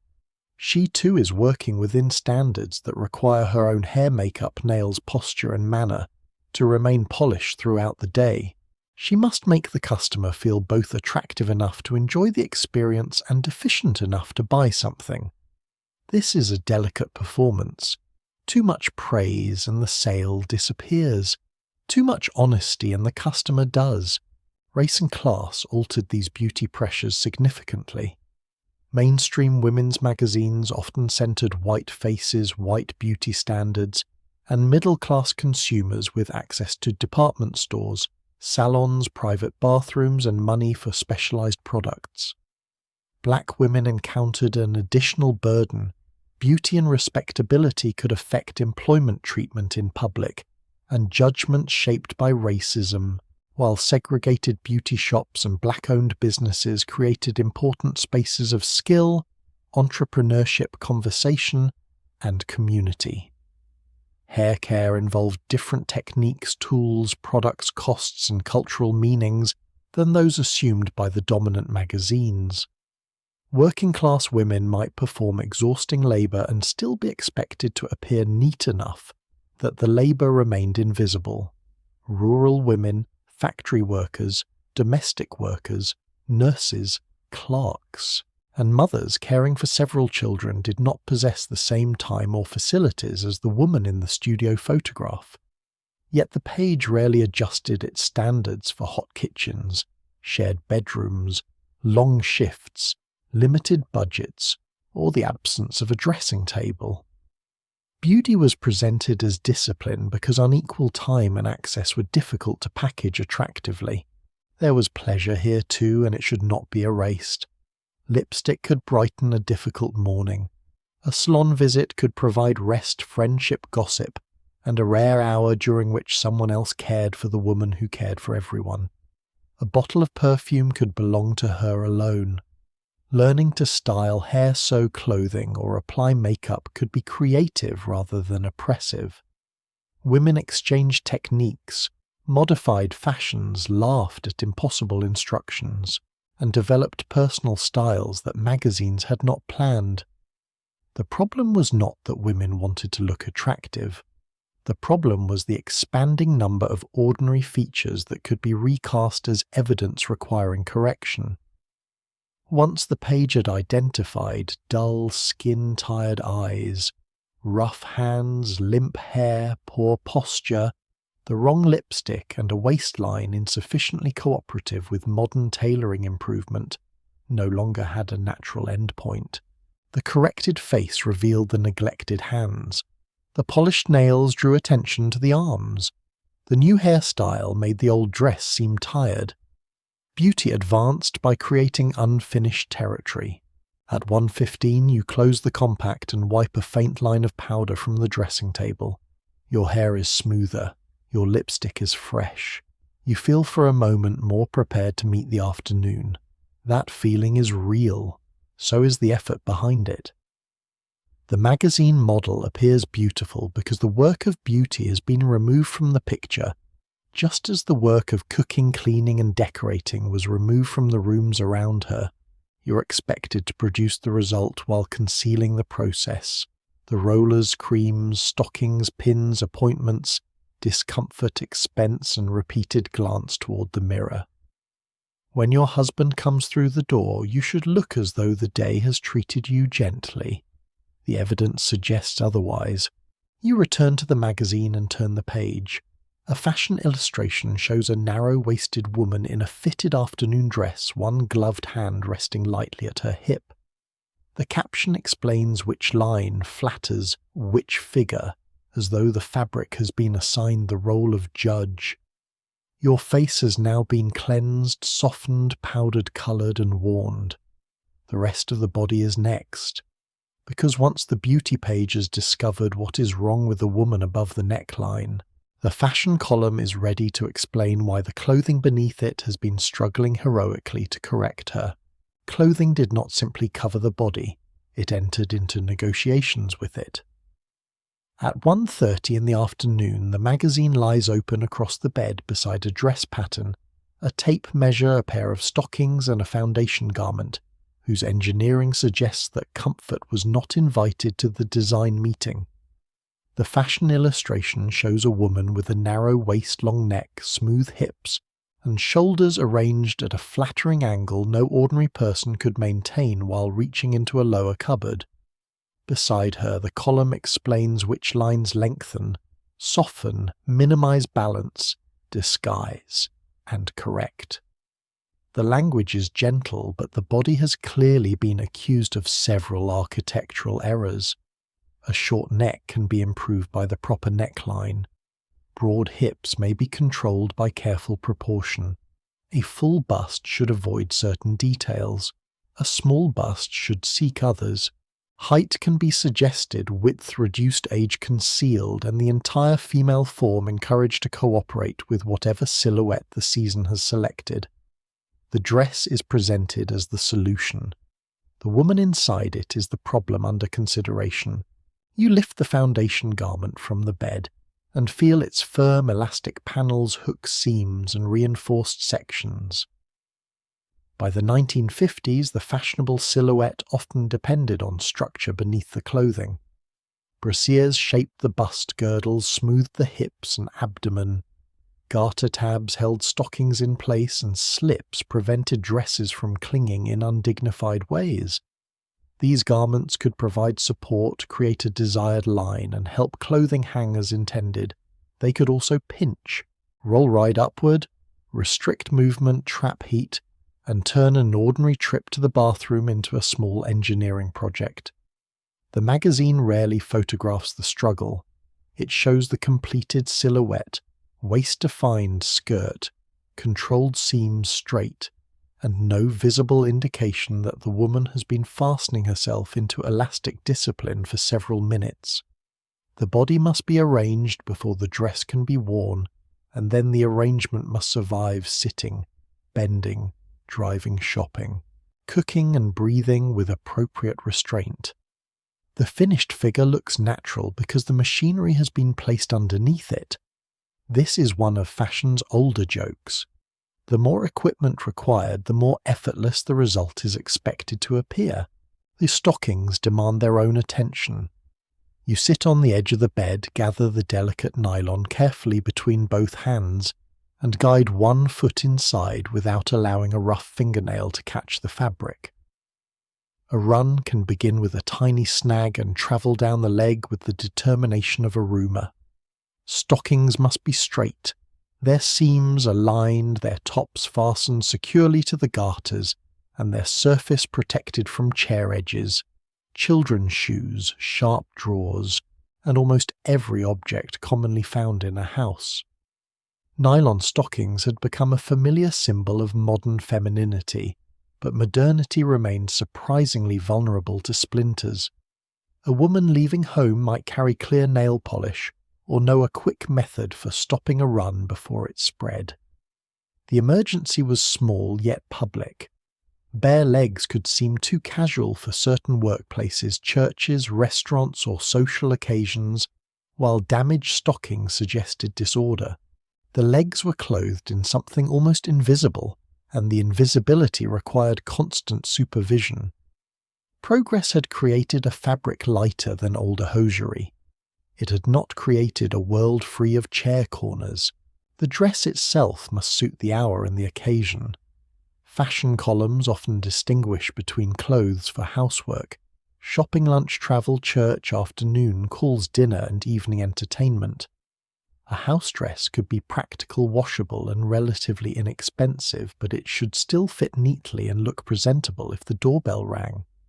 A shopping outfit required more polish. Church demanded respectability. A restaurant club meeting or dinner invitation introduced questions of formality, season, colour, accessories, and whether the hat was correct for the time of day. Gloves might complete a public outfit. Handbags, shoes, jewellery, coats, and scarves were expected to relate without matching too desperately. The wardrobe did not need to be enormous if a woman could plan carefully, sew, skillfully alter older garments, and make a few good pieces perform several social duties. Magazines offered valuable guidance for doing exactly that. But the guidance also multiplied the possibility of error. The wrong shoe could make a dress look heavy. The wrong hat could age the face. The wrong hemline could reveal that one had not been paying attention. Clothing became a language, and everyone was assumed to have studied the grammar. For women who sewed, the magazine could be a practical workshop. Patterns, diagrams, fabric recommendations, and alteration advice allowed a skilled home sewer to create garments that might otherwise be unaffordable. A dress made at the kitchen table could imitate a department store style, fit a difficult figure more accurately, and preserve money for rent, food, school clothes, or another expense that had arrived with less elegance. Sewing required patience, calculation, and technical judgment. Fabric had to be measured and cut. Patterns had to be pinned. Darts, hems, collars, sleeves, buttonholes, and zippers had to behave. A mistake could ruin material purchased after careful budgeting. Yet home sewing was often described as a charming feminine accomplishment rather than the complex production process it was. The photograph showed the finished dress and a smiling woman beside the machine. It did not show her unpicking a crooked seam at midnight while reconsidering the moral character of sleeves. Creativity was real. So was labour. The pressure intensified when fashion linked appearance to marriage. Advice columns and advertisements frequently suggested that a wife should remain attractive to her husband, especially when he returned from a day spent in the company of other people who had apparently dressed for public viewing. The housewife's work created stains, wrinkles, perspiration, flattened hair, and tired posture, but she was expected to erase those signs before evening. A change of dress, fresh lipstick, brushed hair, and perhaps a touch of perfume could be presented as thoughtful preparation for his arrival. Some women may have enjoyed the ritual. Changing clothes could separate housework from evening, restore a sense of self, or simply feel pleasant. But the responsibility was uneven. The husband might come home with a loosened tie, tired face, and the emotional freedom to look exactly as his day had left him. The wife's day was supposed to disappear from her appearance. The floor could be cleaned, dinner could be prepared, the children could be managed. Then she could remove the evidence that she had done any of it. Fashion also drew lines between ages. A young married woman should appear feminine and current without looking frivolous.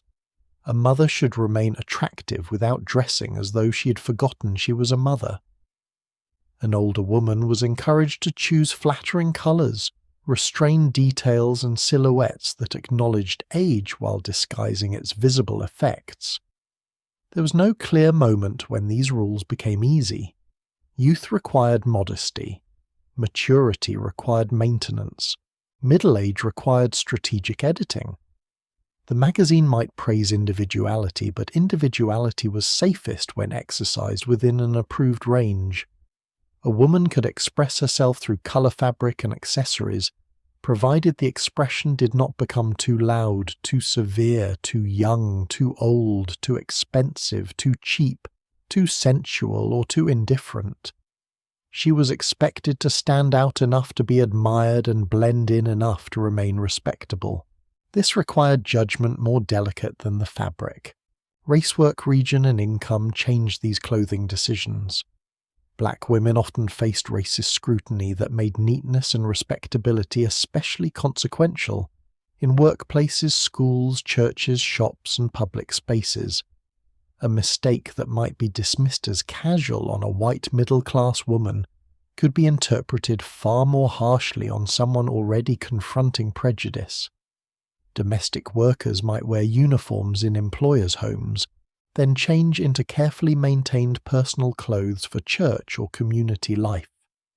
Factory workers, nurses, sales clerks, secretaries, farm women and women in service occupations dressed for different physical demands than the leisurely figures shown in many fashion spreads.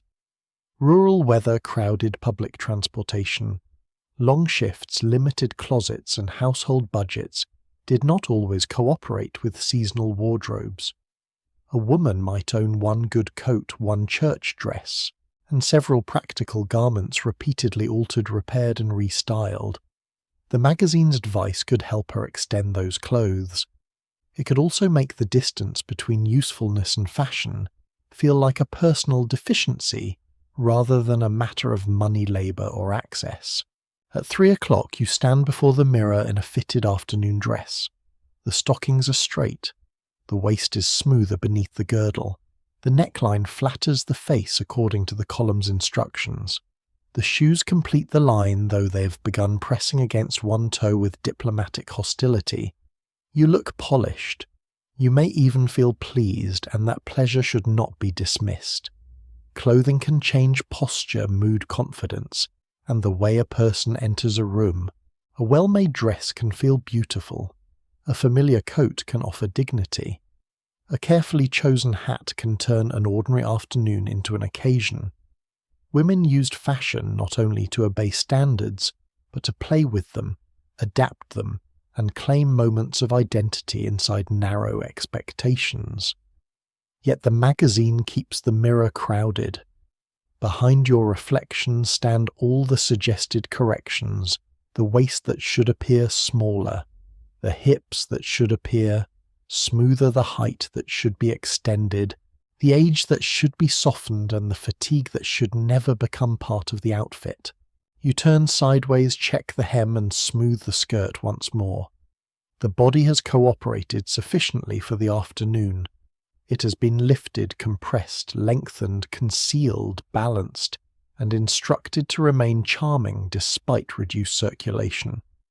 The magazine closes with a soft slap against the bedspread, but its lesson follows you into the hallway. Appearance is not being presented as a private pleasure alone. It is a service offered to the public, the family, and especially the marriage. Soon the dress will be expected to greet a husband, the smile will be expected to reassure him, and the woman inside both will be expected to manage the atmosphere of the evening. The fashion column has shaped the body. The marriage article is waiting to shape the mood. A marriage article did not merely ask whether the home was clean or the dinner was hot. It asked whether the woman serving both had arranged her emotions correctly. By 5:15 in the afternoon the roast is warming. The children have been warned to lower their voices, and you have changed from a house dress into the fitted blue dress selected earlier. The girdle is performing its civic duty. Fresh lipstick covers the fact that you have spent the day negotiating with grease laundry, furniture polish, and a vacuum cleaner that attempted to eat the fringe of the hallway rug. On the kitchen counter, the magazine lies open to an article promising a happier marriage through understanding patience and a more welcoming atmosphere at the end of the working day. The advice sounds reasonable. Everyone prefers kindness to hostility. Everyone benefits when family members listen to one another. But the article begins from a curious assumption. The husband arrives carrying the strain of the outside world, while the wife is responsible for ensuring that the inside world contains no additional strain. His mood is a condition to be accommodated. Hers is part of the accommodation. The clock moves toward 5:30, and the house begins its daily transformation. Toys disappear into a bedroom. A damp towel is removed from the bathroom floor. The radio is lowered. The children are reminded that their father has had a long day, although nobody has conducted an inquiry into the length of yours. You check the source, smooth your skirt, and move a stack of school papers away from his chair. Marriage advice often treated the husband's return as a crucial domestic moment. He should be greeted warmly, given time to settle, and protected from an immediate list of household problems. There was practical wisdom in avoiding a confrontation at the doorway. But the burden of timing, tone, and emotional temperature frequently fell on the wife. A broken appliance, overdue bill, difficult child, or personal worry should be introduced carefully, perhaps after dinner, perhaps when he seemed rested, perhaps not tonight at all. Her concerns were not forbidden. They were simply required to wait for favourable atmospheric conditions. The weather system of the marriage belonged largely to him. She had been appointed unpaid forecaster. The car door closes outside. You hear his key at the front entrance and arrange your face before he enters. This is not necessarily false affection. You may be genuinely glad to see him. You may love the familiar sound of his footsteps, the loosened tie, the newspaper tucked beneath one arm, and the way the children move toward him before remembering they were supposed to remain calm. Marriage was not merely an institution imposed upon passive people. It contained companionship, attraction, loyalty, humour, shared memories, and the deep comfort of another person returning to the same house. Yet magazines often translated that genuine bond into a list of feminine responsibilities. Be interested in his day, avoid appearing preoccupied, keep conversation pleasant, do not greet him with complaints, remain attractive, encourage his ambitions, make the home a refuge. The wife was expected not only to feel affection, but to produce its visible effects on schedule. Love became a domestic service delivered between the removal of his coat and the placement of dinner on the table. At 6 o'clock the family sits down. Your husband describes a problem at work involving a supervisor, a missed order, or a colleague who has taken credit for something he did. You listen, ask questions, and supply sympathy without making him feel interrogated. The magazine article encourages admiration, tact, and a sincere interest in the world beyond the house. This too may be good advice. The difficulty appears when attention moves in the opposite direction. Your day has contained a child's school concern, a washing machine that stopped mid-cycle, a grocery bill larger than expected, and a letter from your sister that has left you worried. But domestic events can appear small beside paid employment, because they lack an office, a title, and a paycheck. When you describe the washing machine, it sounds like a machine. When he describes the order at work, it sounds like a career. The emotional labour of deciding when to speak, how much to say, and which concern can safely wait remains invisible because it produces no finished object. The floor can be admired. The dinner can be tasted. A carefully delayed worry leaves no evidence except silence. Marriage columns frequently encouraged wives to remain cheerful, but cheerfulness is not a neutral condition when one person is expected to provide it. A pleasant home atmosphere requires someone to notice tension before it becomes visible, soften criticism before it becomes an argument, redirect children before they interrupt and decide which feelings are suitable for the evening. You watch your husband's face as he eats. Is he tired, distracted, pleased, irritated, or merely thinking? The answer determines whether you mention the bill. A woman who performed this calculation every day could become highly skilled at reading a room, but skill should not be confused with freedom. She might protect the family from unnecessary conflict. She might also lose the habit of asking whether her own feelings deserved immediate space. Anger could be postponed until it cooled into resentment. Boredom could be disguised as restlessness. Loneliness could be answered with a new club, new curtains, or a more interesting recipe. The magazine rarely suggested that the household itself might be arranged unfairly. It preferred adjustments that could be completed before dessert. The advice became especially complicated around attraction. A wife was often reminded not to become too familiar, too careless, too tired-looking, or too absorbed in the children to remain a romantic partner. She should preserve mystery while sharing a bathroom, a budget, a laundry basket, and the knowledge of precisely how her husband sounded when searching for a missing cufflink. She was expected to be dependable, but not dull, modest, but appealing, mature, but youthful, available but not demanding and interested in sex without appearing to possess desires that might inconvenience the established order. Marriage articles could offer useful language for intimacy in an era when frank discussion was limited, but they could also treat marital dissatisfaction as a problem of feminine technique. Perhaps she needed a new hairstyle. Perhaps she had become too critical. Perhaps she discussed the children too often. Perhaps she should create more private evenings, improve the bedroom, or stop wearing practical sleepwear with the moral urgency of a factory uniform. The husband's contribution was sometimes considered, but the wife was more often presented as the household employee with access to the emotional control panel. Economic dependence sharpened the pressure.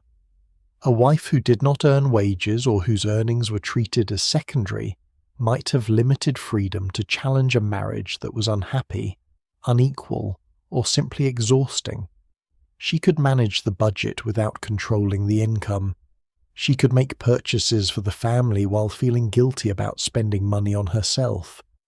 Advice emphasizing patience and adjustment could sound different when leaving was financially difficult, socially condemned, or harmful to a woman's reputation. Divorce carried stigma, and legal or practical options varied by state, class, religion, race, and community. Some marriages were affectionate partnerships. Others contained neglect, humiliation, addiction, coercion, or violence that no improved dinner table atmosphere could solve. A magazine promising that greater understanding might save the relationship could offer hope. It could also encourage a woman to interpret another person's harmful behavior as evidence that she had failed to understand him correctly. Patience is a virtue. It can also become a waiting room with no clock. Women did not simply absorb such advice without resistance. They compared articles with their own experience, discussed them with friends, ignored what seemed foolish, and recognized contradictions that editors had not resolved. A wife might read that she should listen quietly to her husband and laugh, because the man had spent the previous evening explaining a lawnmower for 40 minutes. She might take useful advice about choosing a better moment for a difficult conversation, while rejecting the suggestion that her needs were less important. Couples created private arrangements that differed from public ideals. Some husbands cooked, washed dishes, cared for children, or listened seriously to their wives even if magazine images did not emphasize it. Some wives exercised considerable authority over money and household decisions. Some marriages became partnerships through habit rather than theory. The printed rule was powerful, but it was not the only rule in the room. Real people improvised. By 8:30, the children are in bed and the dishes are nearly finished. Your husband sits in the living room with the newspaper while you dry the last plate. The overdue bill has not been mentioned. Neither has the letter from your sister. The evening has remained peaceful, which may be kindness, avoidance, or both. You carry 2 cups of coffee into the living room and sit beside him. For several minutes the silence feels comfortable. Then it begins to feel crowded. The magazine article promised that a woman could improve marriage by improving her response to it, but no household can be sustained forever by one person converting worry into pleasant conversation. Emotional harmony is not a cake placed on the table by 6. It is built from attention moving in both directions. On the magazine rack, another article waits with a more urgent question: can this marriage be saved? Its title offers drama confession, expert judgment, and the possibility that private unhappiness can finally be described in public. For women who had never heard marital difficulty discussed openly, the feature could feel daring and reassuring. Other couples struggled. Other wives felt disappointed. Other husbands withdrew, criticized, drank, wandered, or failed to understand. But once the case entered the magazine, someone would need to be examined, corrected, and returned to the household in improved condition. The wife has already adjusted the lighting, the dinner, the children, her dress, her tone, and the timing of the unpaid bill. The counsellor is about to ask what else she might adjust. The question looked almost indecent on a page surrounded by recipes, face cream, and cheerful advertisements for laundry soap. Can this marriage be saved? At 9:45 in the evening, the dishes are stacked beside the sink. Your husband has returned to the newspaper, and the house has settled into the soft mechanical sounds of the refrigerator and the wall clock. You open the magazine again and find a troubled couple displayed in print. The wife describes loneliness, disappointment, quarrels, money worries, in-laws, jealousy, or a husband who has become distant. The husband offers another version. Then an expert enters, separates complaint from cause, and explains what must change. For a reader accustomed to seeing marriage advertised as the natural destination of womanhood, the feature can feel startlingly honest. Here are people who reached the destination and discovered unpaid bills, resentment, silence, and 2 completely different memories of the same argument. Private unhappiness has been given columns, headings, and respectable type. You read closely, partly for guidance and partly because someone else's kitchen has finally developed a crack large enough to see through. Ladies' Home Journal began publishing Can This Marriage Be Saved in 1953, and the feature became closely associated with writer Dorothy D. McKay, who used the byline Dorothy Cameron Disney, and with the marriage counseling work of Paul Popenoe's American Institute of Family Relations in Los Angeles. The cases were shaped from counseling records rather than simply invented domestic melodramas, then arranged so readers could encounter competing accounts and an expert's proposed solution. This structure gave the column unusual power.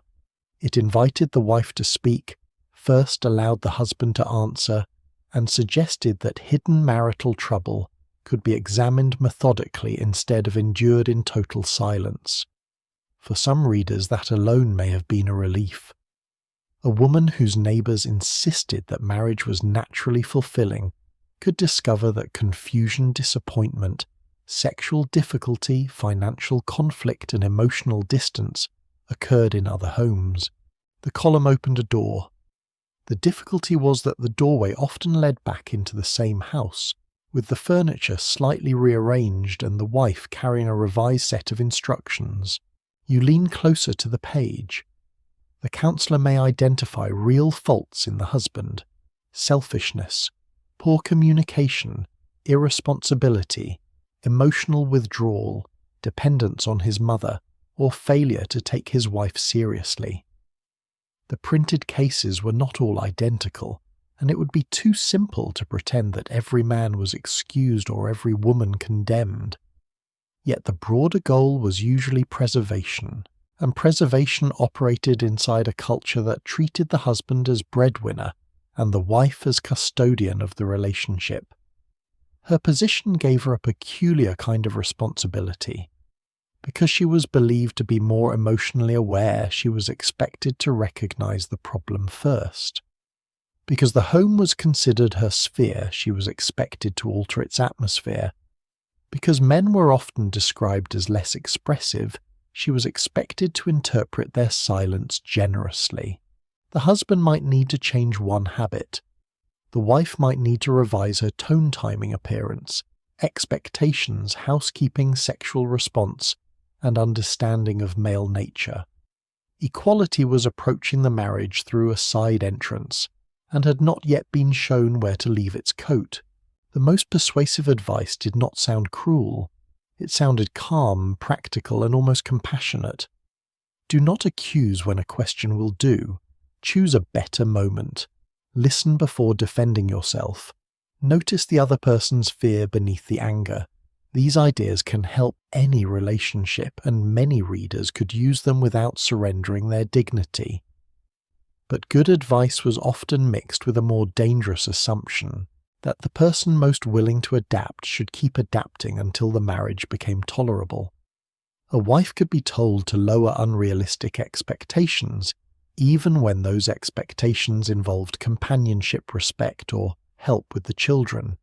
She could be encouraged to become less critical when criticism was the only language she had found for exhaustion. If her husband withdrew, she might be asked whether she had made home sufficiently inviting. If he looked elsewhere for admiration, she might be urged to restore romance. The behavior belonged to him. The repair plan arrived in her name. Behind the soothing authority stood Paul Popenoe, a nationally influential advocate of marriage counseling whose earlier career had included prominent support for eugenics and compulsory sterilization. By the 1950s, the white coat of scientific certainty had moved from judging who should reproduce to advising people how they should remain married. The transition was less accidental than it first appears. Both projects treated family life as something experts could classify correct and direct toward a preferred social order. The American Institute of Family Relations offered counseling and supplied case material that reached a huge magazine audience. Its guidance emphasized marital stability, conventional family roles, and adjustment. None of this means every suggestion was useless or every counselor insincere. Couples in distress could receive attention at a time when formal help was less common, and public discussion of marital difficulty remained limited. But expertise carries the assumptions of the institution providing it. The column's calm verdict could make a cultural preference sound like a psychological fact. The marriage should continue. The roles should remain recognizable. Someone must become more adjustable. At the kitchen table, you compare the printed wife with yourself. Perhaps her complaint seems petty. Perhaps it feels uncomfortably familiar.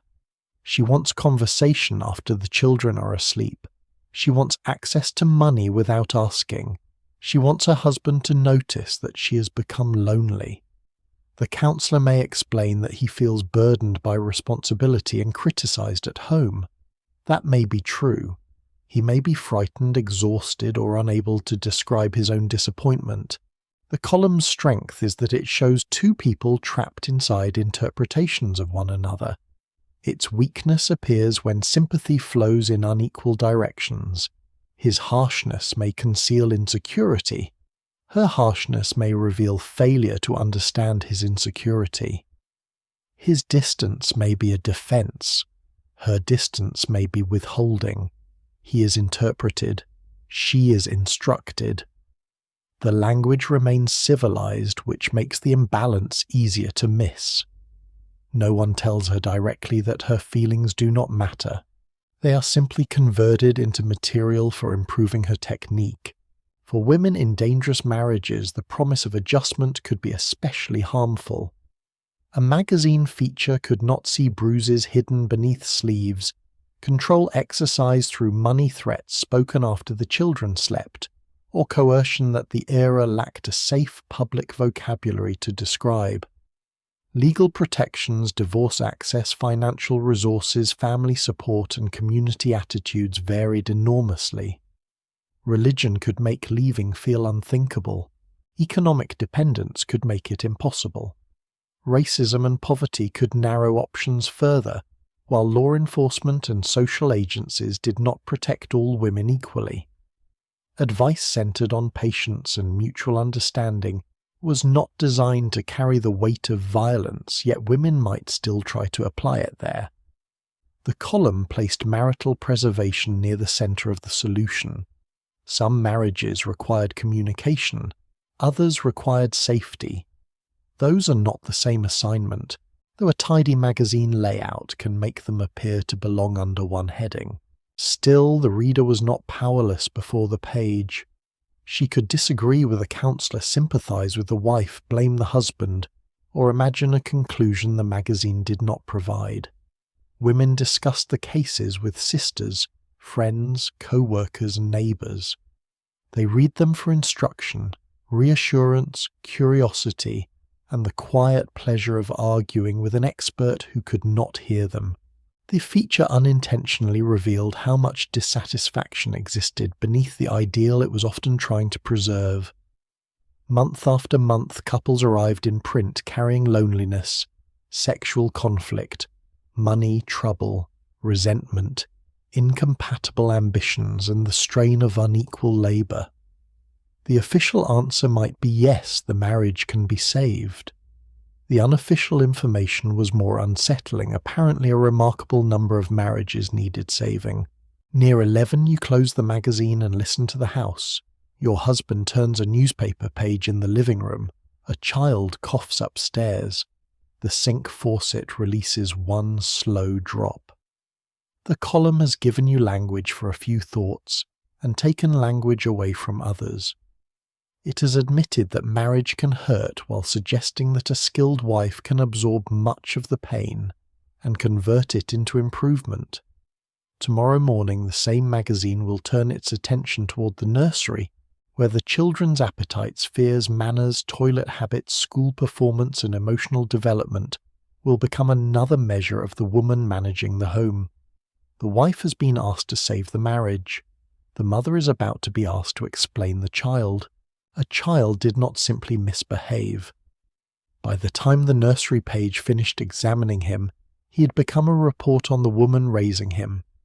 At 7:20 in the morning, one child refuses oatmeal, another cannot find a mitten, and the magazine lies open beside a bowl of cooling cereal. The page promises guidance on appetite, sleep manners, fears, school readiness, sibling jealousy, and the mysterious emotional consequences of saying no too firmly or not firmly enough. This is useful territory. Parents have always needed reassurance, and many mothers welcomed clear information in a world where advice from relatives could be confident, contradictory, and delivered while the baby was crying. But the nursery page rarely stops with the child's immediate problem. A poor appetite may suggest tension at the table. A tantrum may reflect inconsistent discipline. Shyness may indicate overprotection. Aggression may reveal insecurity. Bedwetting, thumb-sucking nightmares, defiance, dependence, and excessive independence all wait to be interpreted. The child spills milk. The magazine studies the mother. The morning meal becomes a small examination. You place toast beside the oatmeal, offer a little milk, and try not to sound anxious, because the article warns that anxiety may make the child more resistant. You avoid forcing the spoon because pressure may create conflict. You also avoid allowing him to leave hungry, because poor nutrition may affect growth energy behavior and the family's ability to survive the walk to school without accusations. The child watches you with the calm authority of someone who has not read the article. He says the oatmeal is lumpy, You stir it.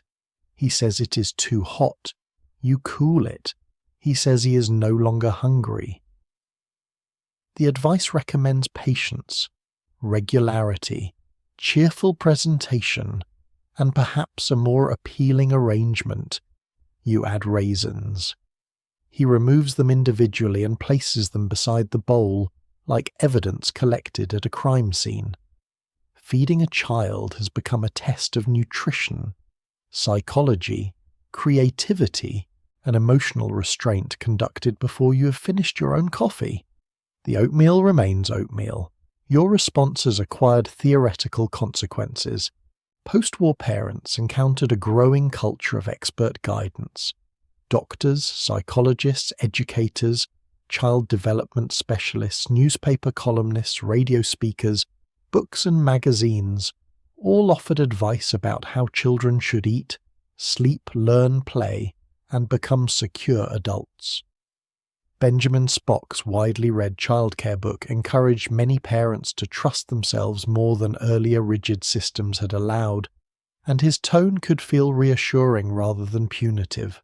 Yet the broader flood of expertise also created new reasons to doubt ordinary instinct.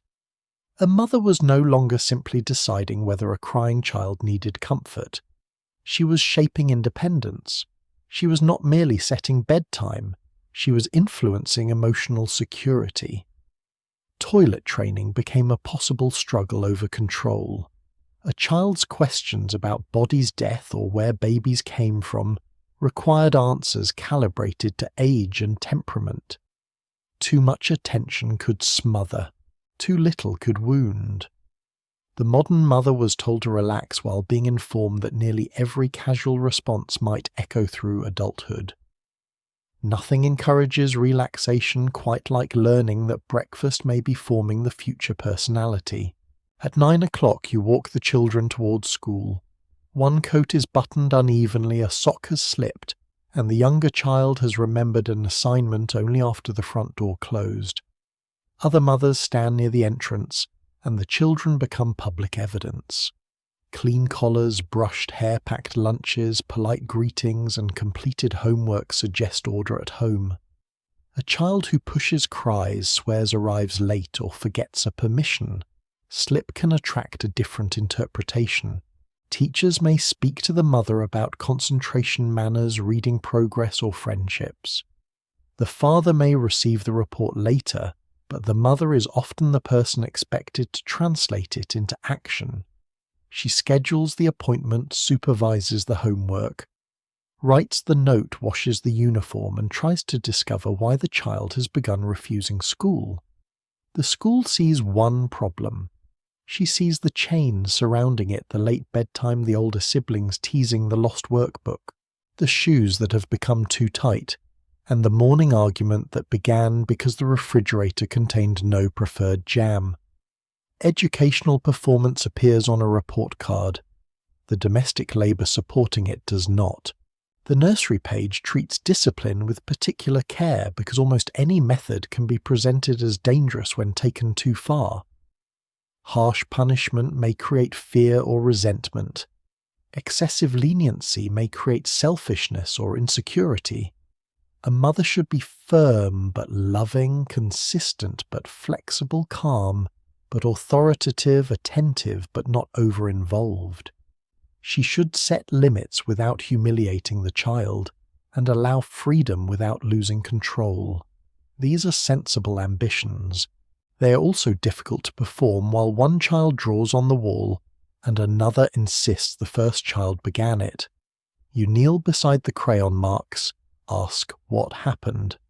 Listen to two incompatible accounts, explain the rule, assign a consequence, and attempt to remain composed while calculating whether the wallpaper can be cleaned. If you raise your voice, you may feel guilty. If you do not, you may fear that the lesson has not been learned. The child forgets the incident by lunch. You remember it at midnight and reconsider your tone.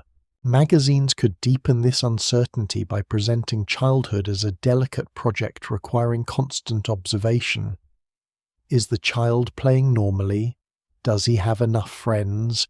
too many imaginary companions? Is she mature for her age or being pushed too quickly? Does he cling because he lacks security or because he has learned that clinging works? A quiet child may be thoughtful, shy, lonely, tired, frightened, or simply quiet. But the advice page prefers interpretation because interpretation creates a problem that instruction can address. Mothers are encouraged to watch for signs.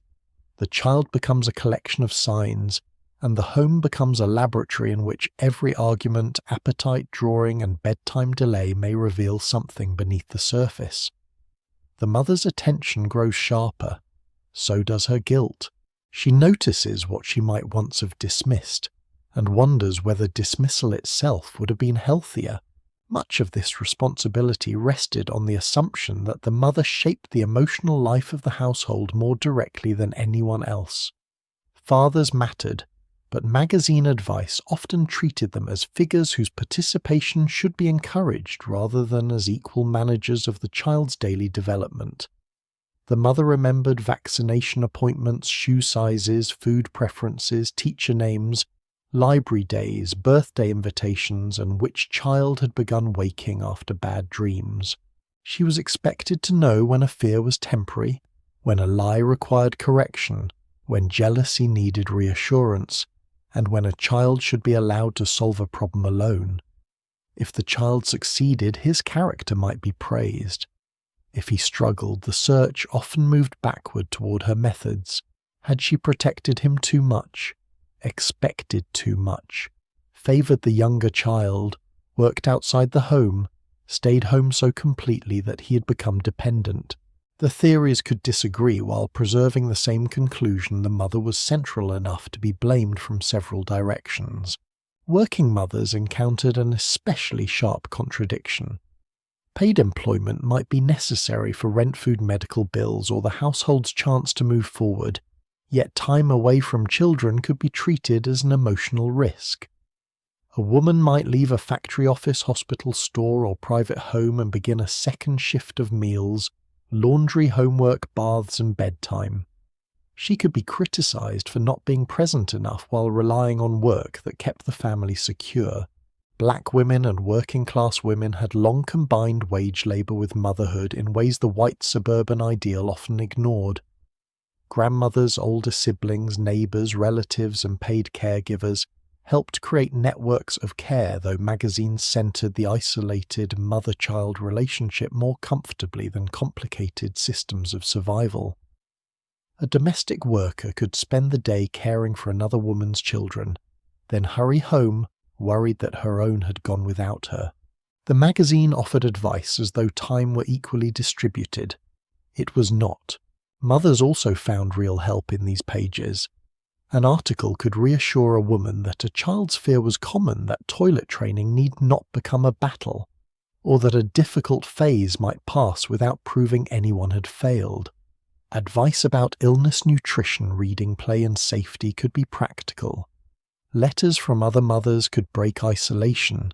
Newer approaches sometimes softened older forms of punishment and encouraged parents to see children as individuals rather than small adults requiring immediate obedience. Women did not merely accept the experts. They compared advice with experience, ignored instructions that failed, and passed useful ideas through families and neighborhoods. A mother might read 3 pages on bedtime, try 1 suggestion, reject 2, and finally use the method her own mother had recommended from the beginning. Expertise entered the home. The child remained unimpressed. At 8:30 that evening, the children are finally asleep. One has left a book open beneath the blanket. The other has placed a glass of water near the bed after requesting it 3 separate times. You stand in the hallway listening to the quiet and feel the complicated relief familiar to parents in every decade: love fatigue, worry, pride, and the desire for nobody to call your name for at least 10 minutes. The nursery page has helped you notice the child's inner life. It has also made that inner life feel like your personal examination paper. Tomorrow's manners, appetite, confidence, schoolwork, and adult happiness appear to depend upon decisions made while you're tired and someone is refusing to wear shoes. You return to the kitchen and close the magazine beside the cold percolator. The children have become evidence against the mother because their behavior is visible, while her circumstances are not.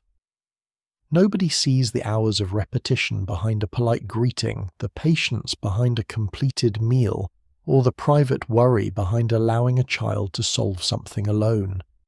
They see the result and infer the woman. Soon the magazine will perform the same operation on her health. Fatigue will become a symptom to manage. Nervousness will become an adjustment problem. Sleeplessness, irritability, weight menstruation, pregnancy, and middle age will each receive their own explanation. The child has finally gone to bed. Now the mother's body will be asked why it cannot keep up. Exhaustion was not always allowed to remain exhaustion. Once it entered the health column, it could become poor posture, weak nerves, improper nutrition, insufficient exercise, excessive worry, a badly managed schedule, or a mysterious failure to approach womanhood with the correct amount of cheerful adjustment. At 9-10 in the morning, the children are gone, the beds are made, and you sit at the kitchen table with one hand wrapped around a cup of coffee that has already been reheated once. The magazine is open to an article about fatigue. Its illustration shows a woman resting 2 fingers against her temple, while the headline asks why she's tired. The question seems promising. You know several possible answers. You woke before 6, prepared breakfast, packed lunches, settled an argument, cleaned the kitchen, sorted laundry, remembered a school form, and listened to your husband describe a problem at work, while your own headache waited politely in the background. The article, however, begins by asking whether you are organizing your day efficiently. Apparently, fatigue has been discovered at the scene of a planning error. Some health advice was sensible and useful. Magazines reminded readers to seek medical attention, eat varied meals, sleep regularly, protect children from illness, recognize warning signs, and take women's bodies seriously enough to discuss subjects once hidden behind euphemism. A reader might learn that persistent pain should not be ignored, that pregnancy required proper care, or that emotional strain could affect the body. In an era when reliable medical information was not always easily available, a clearly written column could offer reassurance and encourage a woman to ask a doctor a question she had been too embarrassed to raise. But useful guidance often sat beside a subtler message. The body was expected to remain functional because the household depended on it. A woman should care for her health, not only because she deserved comfort, but because illness threatened meals, laundry, childcare, marriage, and the family schedule. Rest became another maintenance task. You were advised to protect the machine so production could continue. The word nerves appeared often because it could hold many experiences without requiring anyone to name them precisely. A woman might feel shaky, irritable, sleepless, tearful, unable to concentrate, frightened for no obvious reason, or simply tired of being needed. She might describe headaches, stomach trouble, palpitations, dizziness, or a sense that something was wrong even when tests revealed nothing clear. The language of nerves offered a socially acceptable way to admit distress without openly questioning the structure of her life. It suggested that the problem lived inside her body, rather than in the endlessness of the work, the isolation of the house, the fear of money running short, the pressure to remain attractive, or the difficulty of speaking honestly inside a marriage. The diagnosis could be compassionate. It could also be convenient. If the woman was nervous, the solution might be rest, vitamins, reassurance medication, or a better attitude. If the life was intolerable, the solution would require a much more complicated article. At 11 you lie down for the 20 minutes recommended by the column. The bedroom is quiet except for the ticking clock and the faint sound of the washing machine turning below. You remove your shoes, loosen the waistband that has been negotiating with your ribs, and close your eyes. Immediately the household begins appearing in your mind. The roast must be taken from the freezer. The library books are due. A button is missing from your husband's shirt. One child needs cardboard for a school project. The bathroom towel should be changed. You remember the grocery list, then remember that the grocery budget is already tight. Rest has become a meeting attended by every unfinished task. The article suggests clearing the mind, but it offers no instructions for persuading responsibility to wait in the hallway. After 7 minutes, you sit up because lying still while remembering work feels strangely like performing it badly. The bed has received your body. It has not received the schedule.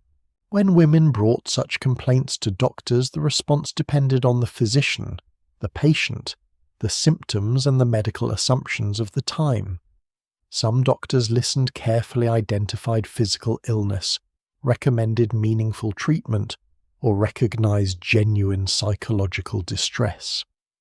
Others could dismiss complex suffering as nervousness, female temperament, marital maladjustment, or a natural difficulty with aging. By the 1950s, sedatives and newer tranquilizing drugs were becoming more visible in medicine, and some women received prescriptions for anxiety, sleeplessness, or tension. These medicines could bring relief, particularly when a patient was overwhelmed and had few other forms of support. They could also leave the source of the distress untouched. A pill might help a woman sleep. It could not redistribute the laundry, change the household budget, create companionship, or explain why she felt guilty for wanting an afternoon alone. The medicine treated the body that carried the burden. The burden remained fully scheduled. Women's health pages also turned ordinary stages of life into periods requiring careful management. Menstruation might be discussed through discomfort, hygiene, mood, and the expectation that daily duties continue with minimal public evidence. Pregnancy was presented as a medical condition, a family event and a test of proper conduct. The pregnant woman should follow instructions, manage weight, attend appointments, prepare the nursery, and remain pleasantly expectant even when nausea, fear, back pain or exhaustion made the experience less decorative than the magazine illustration. Menopause could be described as a transition to be handled with calm grooming and emotional discipline. Aging itself became a problem of presentation. A woman should recognize changes without dwelling on them, seek help without appearing dramatic, and maintain the household, while her body revised the terms of the agreement.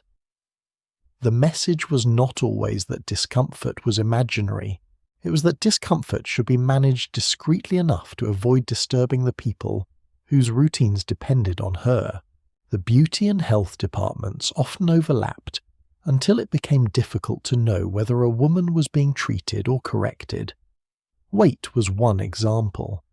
Advice about nutrition could promote real health, but reducing plans also responded to fashion marriage and the demand that the body fit the preferred silhouette.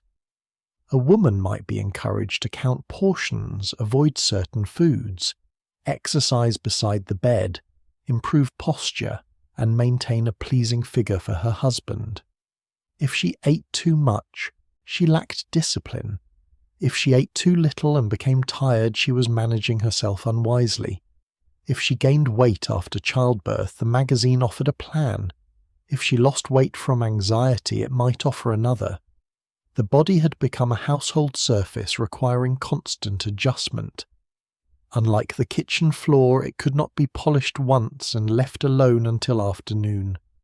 It aged, swelled, ached, bled, healed, carried children, lost sleep, and continued receiving advice as though it had failed to read the previous issue. Class and race shaped whether a woman could follow any of this guidance. Rest required time. Medical appointments required money, transportation, childcare, and access to a physician who took the patient seriously. A private bedroom-balanced diet, regular sleep and reduced workload were easier to recommend than to obtain. A factory worker could not lie down when the column suggested. A domestic worker might clean another family's house while ill, because missing a day meant losing wages. A farm woman could not postpone seasonal work because her back ached. Black women often faced discriminatory medical treatment as well as employment conditions that demanded endurance, while offering little sympathy for pain. Working-class mothers might delay care until symptoms became impossible to ignore. The magazine's health plan usually assumed a woman who controlled her daytime schedule and could purchase the recommended food supplement garment or consultation when she could not. The failure seemed personal because the missing resources were outside the photograph. At 2:30 the headache has faded slightly, though you cannot say whether the coffee, the brief rest, or the quiet accomplished it. You fold the magazine closed and feel the familiar uncertainty produced by advice that is both reasonable and impossible. Yes, you should sleep more.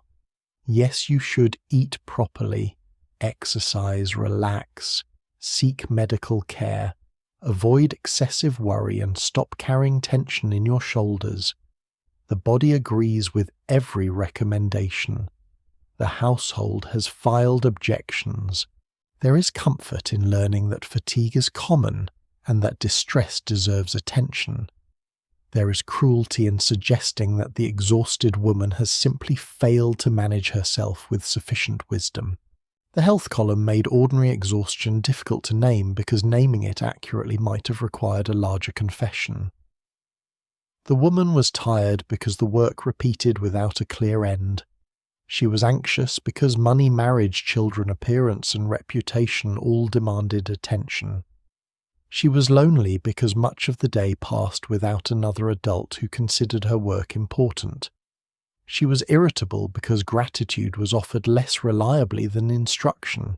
None of this meant every housewife was miserable, or that domestic life lacked affection and satisfaction.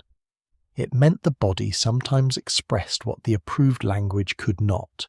You rise from the table and place the magazine beside the household ledger. The grocery money must last until Friday. The children need shoes soon. The electric bill is waiting beneath an envelope from the department store. A health column has recommended better meals, more rest, and less worry. All three sound excellent. The budget page is about to explain how to obtain them by spending carefully, saving intelligently, and purchasing several new things designed to make economy easier. The budget page rarely told you to stop buying things. It preferred to explain how purchasing the correct things would eventually become a form of saving. At 3:10 in the afternoon, the household ledger lies open beside a sharpened pencil, a stack of receipts, and 3 envelopes labelled groceries, utilities, and clothing. The magazine rests nearby with a headline promising smarter household management. Its advice begins sensibly enough. Plan meals, compare prices, avoid waste, repair what can be repaired, and keep careful records. Then the illustrations arrive. A larger refrigerator will reduce spoiled food. A modern washing machine will save laundry costs. Better storage containers will protect leftovers. A new range will use heat more efficiently. Packaged foods will prevent mistakes. A coordinated set of cleaning products will protect the surfaces that cost so much to install. The page has transformed thrift into a shopping expedition with excellent posture. You look down at the ledger. The family income is written at the top in your husband's handwriting. Nearly every line beneath it is your responsibility. Household budgeting required real intelligence. Food prices changed. Children outgrew shoes without consulting the calendar. Appliances broke, relatives visited, school expenses appeared, and medical bills arrived, with the confidence of people who had never seen the grocery envelope. A woman managing the household money might know precisely how many meals remained in a roast, which store reduced meat near closing time, when the department store held its white sale, and how long a pair of children's shoes could survive if the toes were not examined too closely. She balanced immediate needs against future trouble. Buying the cheapest item was not always economical if it wore out quickly. Buying the better one could be impossible if the cash was needed for milk. This was not casual shopping. It was daily resource allocation performed between breakfast and laundry, usually without an office title, or acknowledgement that one mistake might affect the entire week. The ledger did not call her financial manager, it called her Mrs. The magazine encouraged planning because planning gave domestic spending a moral shape. A wise housewife made a list, studied advertisements, compared brands, watched seasonal sales, and resisted impulse. She knew which foods were nourishing, which cuts of meat stretched farther, and which household goods deserved investment. But the pages surrounding this advice were financed by companies whose success depended on her continuing to purchase. Editorial thrift and commercial desire sat beside one another without visible embarrassment. One page advised you to simplify meals. The next displayed an electric mixer, a set of serving dishes, and a dessert requiring 4 branded ingredients. A column recommended careful wardrobe planning. Across from it, a fashion advertisement explained why last season's coat no longer expressed your best self. The magazine wanted you economical enough to feel responsible and dissatisfied enough to remain useful to advertisers. Frugality was admirable, provided it did not become contagious. At the kitchen table you add the week's receipts. Meters cost more than expected. One child needed medicine. The electricity bill reflects the modern appliances that were supposed to improve the household. The department store envelope contains a payment on a coat purchased months ago, still described in your mind as new because the account remains active. Charge accounts and installment plans allowed families to obtain furniture, clothing, appliances, and other goods without paying the full cost at once. This could be practical, especially when a necessary machine failed or a growing family required something immediately. It could also make the future feel temporarily available. A small monthly payment seemed manageable when viewed alone. Several small payments gathered around the table and formed a committee. The refrigerator, washing machine, bedroom set, and winter coat all wanted modest amounts, preferably before the mortgage or rent remembered that it existed. Modern living was affordable in sections. The woman managing the budget often controlled spending without controlling the income. She might receive a household allowance, have access to a joint account, cash her husband's paycheck, or manage nearly every ordinary purchase. The arrangement varied widely, and some wives exercised substantial authority over family finances. Others had to request money, explain purchases, or hide small savings because every dollar remained symbolically attached to the person who earned wages outside the home. This created a strange imbalance. She was responsible for making the money sufficient, but not always free to question whether enough had been provided. If the grocery budget failed, the shortage appeared in her kitchen. If the household stayed within its means, the success disappeared into normality. Nobody congratulated the family because the electric bill had been paid without drama. They noticed when dinner seemed repetitive. Financial skill was expected to remain as invisible as clean laundry. Advertising understood this position and addressed the housewife as both guardian and consumer. A product might be described not as a luxury, but as protection for the family's health, comfort, appearance, or future. A better mattress supported rest. A modern cleanser protected expensive fixtures. A fortified food helped children grow. A new appliance reduced waste and preserved a woman's strength. Beauty products protected the marriage. Furniture created a home worthy of the family's progress. Once consumption was connected to care, refusing the purchase could feel selfish. The woman was not being invited to indulge herself. She was being asked to invest in the people she loved. This made the sales message more respectable and more difficult to resist. The new item entered the budget wearing the expression of a responsible decision. Convenience foods presented the same paradox in smaller packages. Canned goods, frozen products, mixes, prepared sauces, and other packaged ingredients could reduce preparation time, simplify storage, and produce reliable results. For a woman caring for children, performing paid work, or facing an exhausting day, that convenience had real value. Yet the cost per serving might be higher than preparing the same food from basic ingredients, and the magazine could recommend several products within one recipe. The economical dish became economical because the headline said so, even when the grocery receipt seemed uncertain. At the same time, scratch cooking required fuel-time equipment and labour that were rarely entered into the household ledger. A woman's hours did not appear as an expense because nobody sent the family an invoice for them. The cheaper meal might require an additional afternoon. Her time was assumed to be available, which made almost any labour-intensive method look financially efficient. The budget page became especially unforgiving when resources were limited by forces beyond household skill.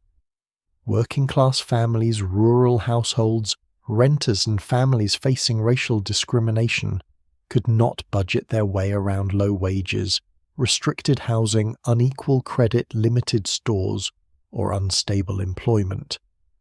Black families might pay more for poorer housing, or be excluded from neighborhoods where property values and financing benefited white buyers. A woman employed in domestic service, factory work, retail agriculture, or care work could bring home wages and still be expected to perform the same household economy described for a full-time suburban wife. Immigrant families might send money to relatives, share crowded housing, or preserve food traditions that magazines treated as unfamiliar. A household without a car could not simply travel across town for a sale. A family without a freezer could not buy in bulk. Advice presented as universal often depended on space transportation, credit storage, and cash reserves that were anything but universal. The magazine called it planning. Circumstance had already written much of the plan. Women developed methods the magazine had not invented. They saved jars, reused wrapping paper, altered dresses, traded children's clothing, borrowed equipment, preserved food, stretched soup, repaired furniture, and kept small emergency funds in places known only to themselves. Neighbours exchanged recipes and information about sales. Relatives passed down baby clothes, coats, kitchen tools, and warnings about unreliable brands. A woman might disregard an advertisement because she had already learned through experience that the expensive cleaner did nothing baking soda could not manage. She might buy a convenience food because the hour it saved mattered more than the few cents it cost. Household economy was not blind obedience to either thrift or consumption.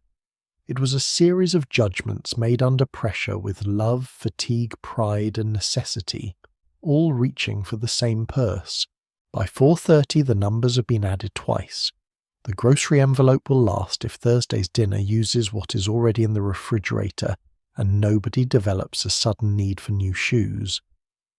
You close the ledger and look again at the magazine's illustration of a smiling woman standing beside shelves filled with neatly labelled containers. She has reduced waste, organised supplies, planned balanced meals, and apparently found a cabinet that expands when the family budget improves. The article has offered several useful ideas. It has also suggested that financial stability can be produced through correct shopping alone. There is comfort in believing that one more list, one better product, or one improved system will bring the household under control. It is easier than admitting that some budgets fail because the money is insufficient, not because the woman holding the pencil lacks discipline. You place the receipts into an envelope and return the ledger to a drawer. On the magazine's next page, a reader has written to the editor about a husband who controls every purchase, a child who will not behave, or a life that feels smaller than she expected. The letter has crossed the boundary between the polished household and the private voice inside it. Recipes, products, and budget systems have offered correction from above. Now an ordinary woman is answering from below, describing what the photographs could not show. The magazine has spent hundreds of pages telling her how to manage the home. For a few narrow columns, it may finally allow her to explain what the home has done to her. The reader's letter did something the photographs could not. It admitted that the room was untidy after the camera left. At 8:40 in the evening, the household ledger has been returned to its drawer. The children are asleep, and the magazine lies open beneath the yellow circle of a table lamp. Between an advertisement for face cream and an article about cheerful family meals, a narrow column begins with the sentence from an ordinary woman. Perhaps she is worried that her husband controls every dollar. Perhaps she feels guilty because she does not enjoy staying home as much as she believes she should. Perhaps her child has become frightened, angry, withdrawn, or impossible to please. She may describe a mother-in-law who enters without knocking a marriage that has gone silent, or a loneliness difficult to confess in a neighborhood where everyone appears busy and satisfied. Her letter is shorter than her problem. It has been edited to fit the page, stripped of handwriting and placed beneath a heading. Yet the voice survives. For a few paragraphs, the polished home opens and reveals someone sitting awake inside it. Letters to women's magazines could be practical, emotional, trivial, serious, and occasionally all four at once.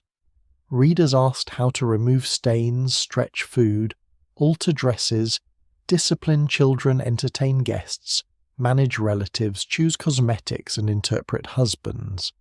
They shared recipes, described household inventions, praised articles, objected to advice, and requested help with situations too embarrassing to discuss openly. The magazine offered a form of distance. A woman could write after midnight, send the letter to an editor in another city, and imagine that the envelope carried her problem beyond the street where reputation had to be maintained. She did not need to tell the neighbor who borrowed sugar or the sister who already believed she complained too much. She could sign her full name use initials or appear under a description chosen to preserve privacy. Worried in Wisconsin, lonely wife, mother of 3. The name disappeared, but the condition remained. Private distress became readable once the person experiencing it had been reduced to a type. You read one letter twice because the woman's complaint feels familiar. She says her husband gives her money for groceries and household expenses, but becomes angry when she asks for anything beyond the amount he has decided. She has learned to hide small purchases inside other categories. The advice may recommend a calm conversation, better accounting, or an effort to understand his fear of debt. These suggestions could be reasonable, but the letter has already revealed something more complicated than poor budgeting. The woman manages food, clothing, children, and the appearance of the home while lacking authority over the money required to do so. She's responsible without being independent. The magazine may treat this as a communication problem because communication can be improved within one column. Economic power is less cooperative. It does not fit neatly beside an advertisement encouraging the reader to purchase a more flattering brassiere. The page asks her to negotiate with her husband and then immediately returns her to the consumer role, where she's expected to select products confidently on behalf of the household. She may choose the family toothpaste. The family bank account remains under separate management. Another letter describes boredom. The word looks almost impolite in print. The writer loves her children, appreciates her home, and understands that many people would envy her security. She adds these qualifications quickly as though gratitude must be proven before dissatisfaction is allowed to speak. Then she explains that every day resembles the previous one. The rooms are cleaned and become dirty. Meals are prepared and disappear. Conversations revolve around children, prices, repairs. and other people's schedules. She feels guilty for wanting something she cannot name. The advice might suggest volunteer work classes, hobbies, reading church activities, or a better daily routine. Any of these could help. Women found friendship, purpose, skill, and genuine influence through clubs, schools, churches, charities, political groups, and community work. But a hobby can become another assignment when the deeper problem is that the woman's intelligence has nowhere recognized to go. The magazine allows her to admit that she is restless, then offers several respectable containers in which the restlessness may be stored. The feeling is acknowledged. Its implications are kept away from the furniture. Reader letters also revealed how closely love and resentment could live together. A mother might confess that she sometimes wished to be alone, then hurry to explain that she adored her children. A wife might say she envied her husband's commute because the train carried him into a world containing adults, wages, lunch counters, and conversations that did not begin with someone calling for her from another room. She might feel ashamed of this envy because his work was tiring and his income supported the household. Yet his exhaustion arrived home with public legitimacy. Hers had to be translated into headaches, nerves, irritability, or a failure to plan enough rest. A printed letter allowed another reader to discover that devotion did not eliminate frustration. Love did not make repetition invisible. Gratitude did not prevent loneliness. These truths seem obvious when spoken plainly. The culture surrounding the ideal housewife often required several hundred apologetic words before permitting them to appear. The editor's response carried the authority of print, but the reader did not have to accept it. She could argue with a page from her kitchen chair. She might believe the advisor was wise, hopelessly naive too, harsh too, forgiving, or clearly unfamiliar with the husband under discussion. Women read letters socially as well as privately. A difficult case could be mentioned over coffee during a sewing circle at the beauty salon, or while two neighbours watched children in the yard. The question became communal. What would you do? Advice moved beyond the official answer. One woman recommended patience. Another recommended opening a separate savings account. A third said the writer should visit her sister for several weeks and allow the husband to discover the location of the frying pan independently. The magazine created a public script, but readers supplied commentary, resistance, and alternatives. Sometimes the most useful advice never appeared in print. It travelled through kitchens in lowered voices. Still published letters were not transparent windows into the entire readership. Editors selected which ones appeared, shortened them, organised them by theme, and chose responses consistent with the magazine's tone and audience. The most disruptive questions could be softened. The most complicated lives could be converted into recognisable domestic problems.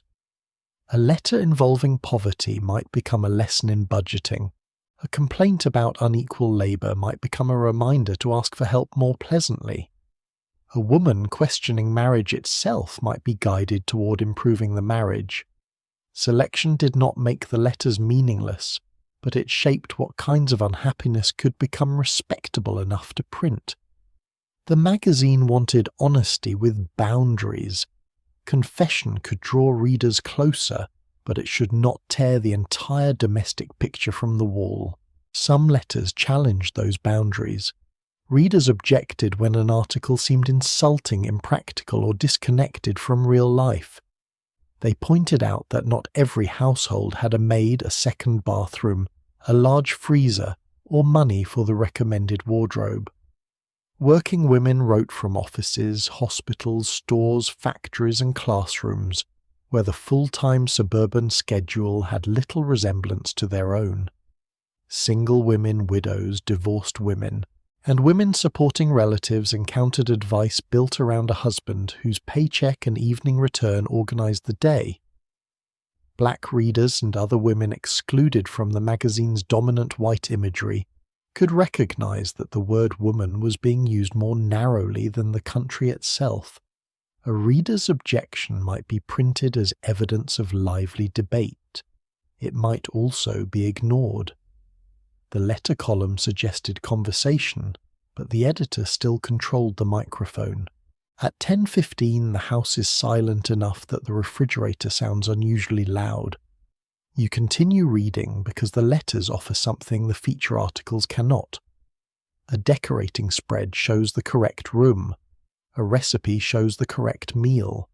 A beauty advertisement shows the corrected face.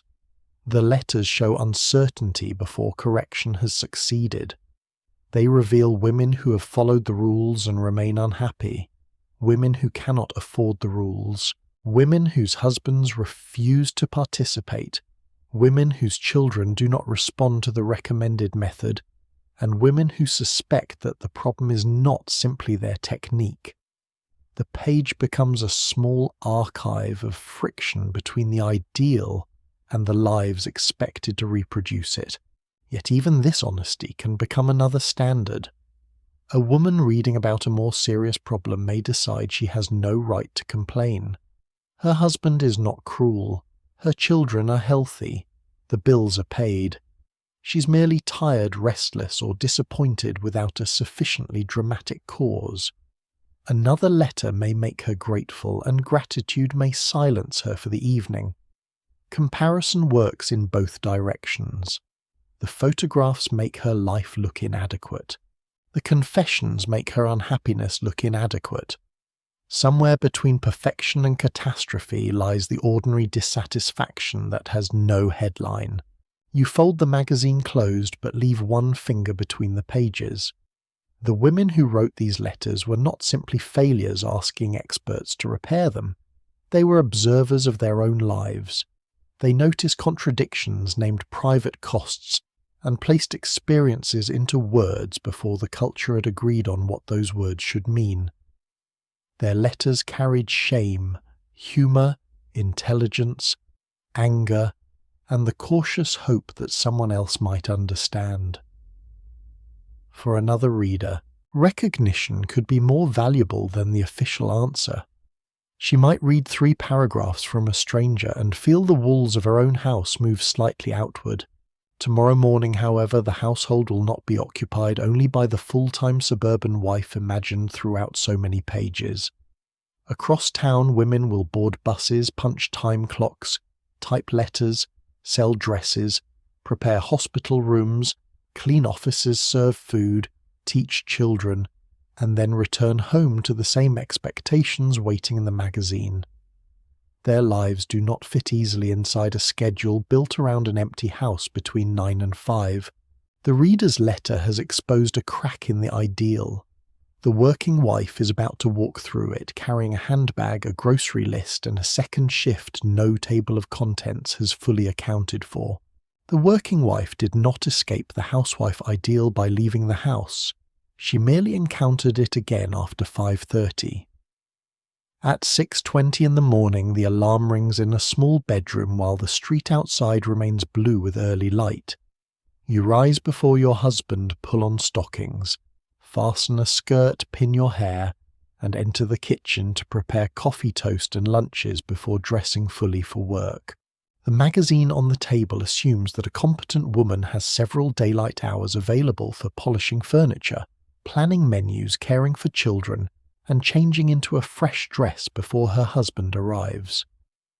Your daylight hours belong to an office, hospital, store, factory floor, schoolroom, restaurant, or another family's house. The laundry does not object to this arrangement. It waits. The groceries wait. The children's shoes wait. Dinner develops no independent plan. Paid employment has added wages, responsibility, adult conversation, and perhaps a measure of independence, but it has not persuaded the domestic schedule to resign. You leave the house carrying a handbag, a lunch, a grocery list, and the quiet understanding that the second half of the day will begin when everyone else says work is over. On the bus downtown, women sit in coats and practical shoes, some reading newspapers, some reviewing shorthand notes, and some resting their eyes before the day claims them. A secretary may arrive early enough to open mail, prepare coffee, organize files, sharpen pencils, and place the office in working order before the men whose work will be considered central have removed their hats. Her typing must be accurate, her telephone voice pleasant, and her appearance polished without drawing attention away from the authority of the room. A department store saleswoman stands beneath bright lights for hours, fastening buttons on customers, locating sizes, smiling through aching feet, and maintaining the calm atmosphere expected of a place designed to make spending feel elegant. A nurse moves between beds charts, medicine trays, worried families and doctors who may rely on her knowledge while outranking her formally. A teacher manages 30 children, then returns home to supervise her own. Paid work offers proof of skill, but many women occupy jobs described as extensions of feminine nature, assisting, caring, organizing, serving, listening, and making other people's work possible. Apparently, the world had discovered women were naturally gifted at invisible labor, and was prepared to compensate them modestly for part of it. Marriage could make this employment appear temporary even when the household depended on it. A wife might work until the first child arrived, until a mortgage was easier to manage, until her husband's career improved, or until the family purchased the refrigerator already advertised as essential to modern stability. Her wage could be called extra money even when it paid for food, rent, school clothes, medical care, or the monthly installments on the modern home.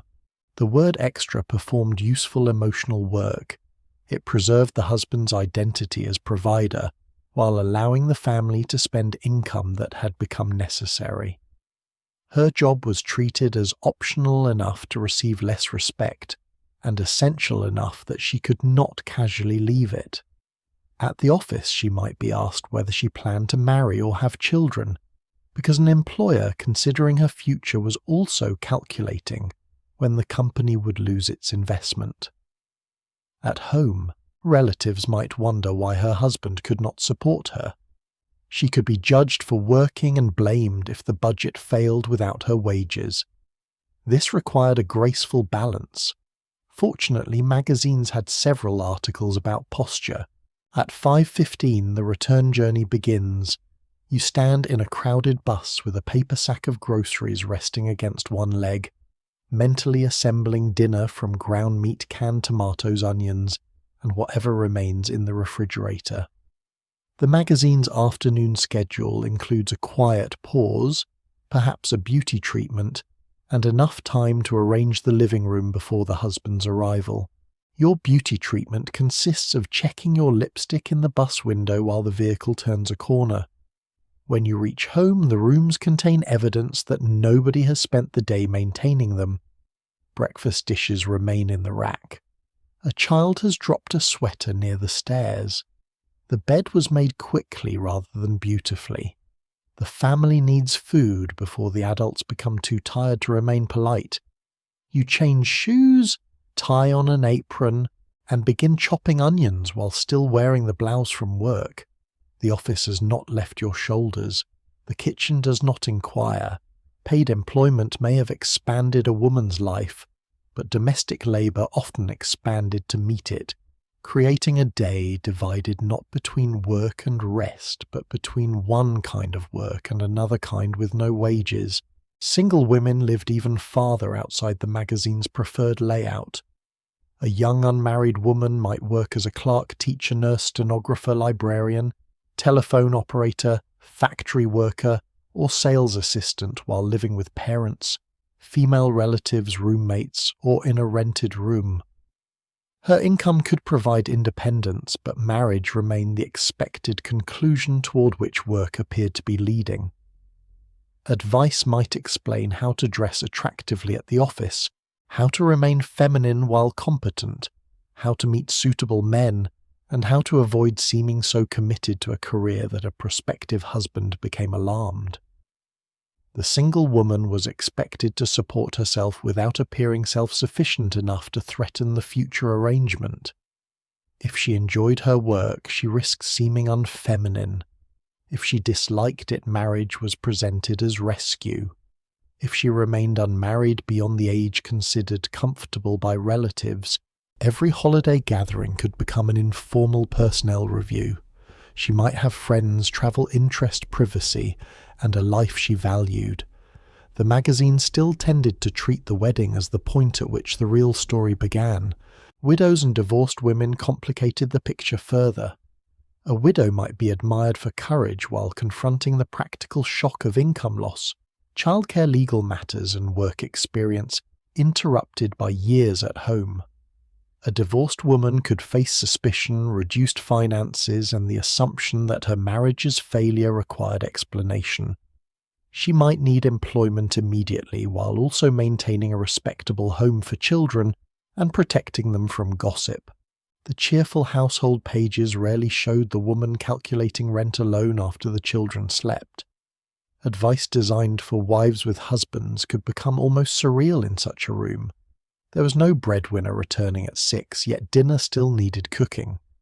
There was no man's paycheck to organise, but the grocery envelope remained.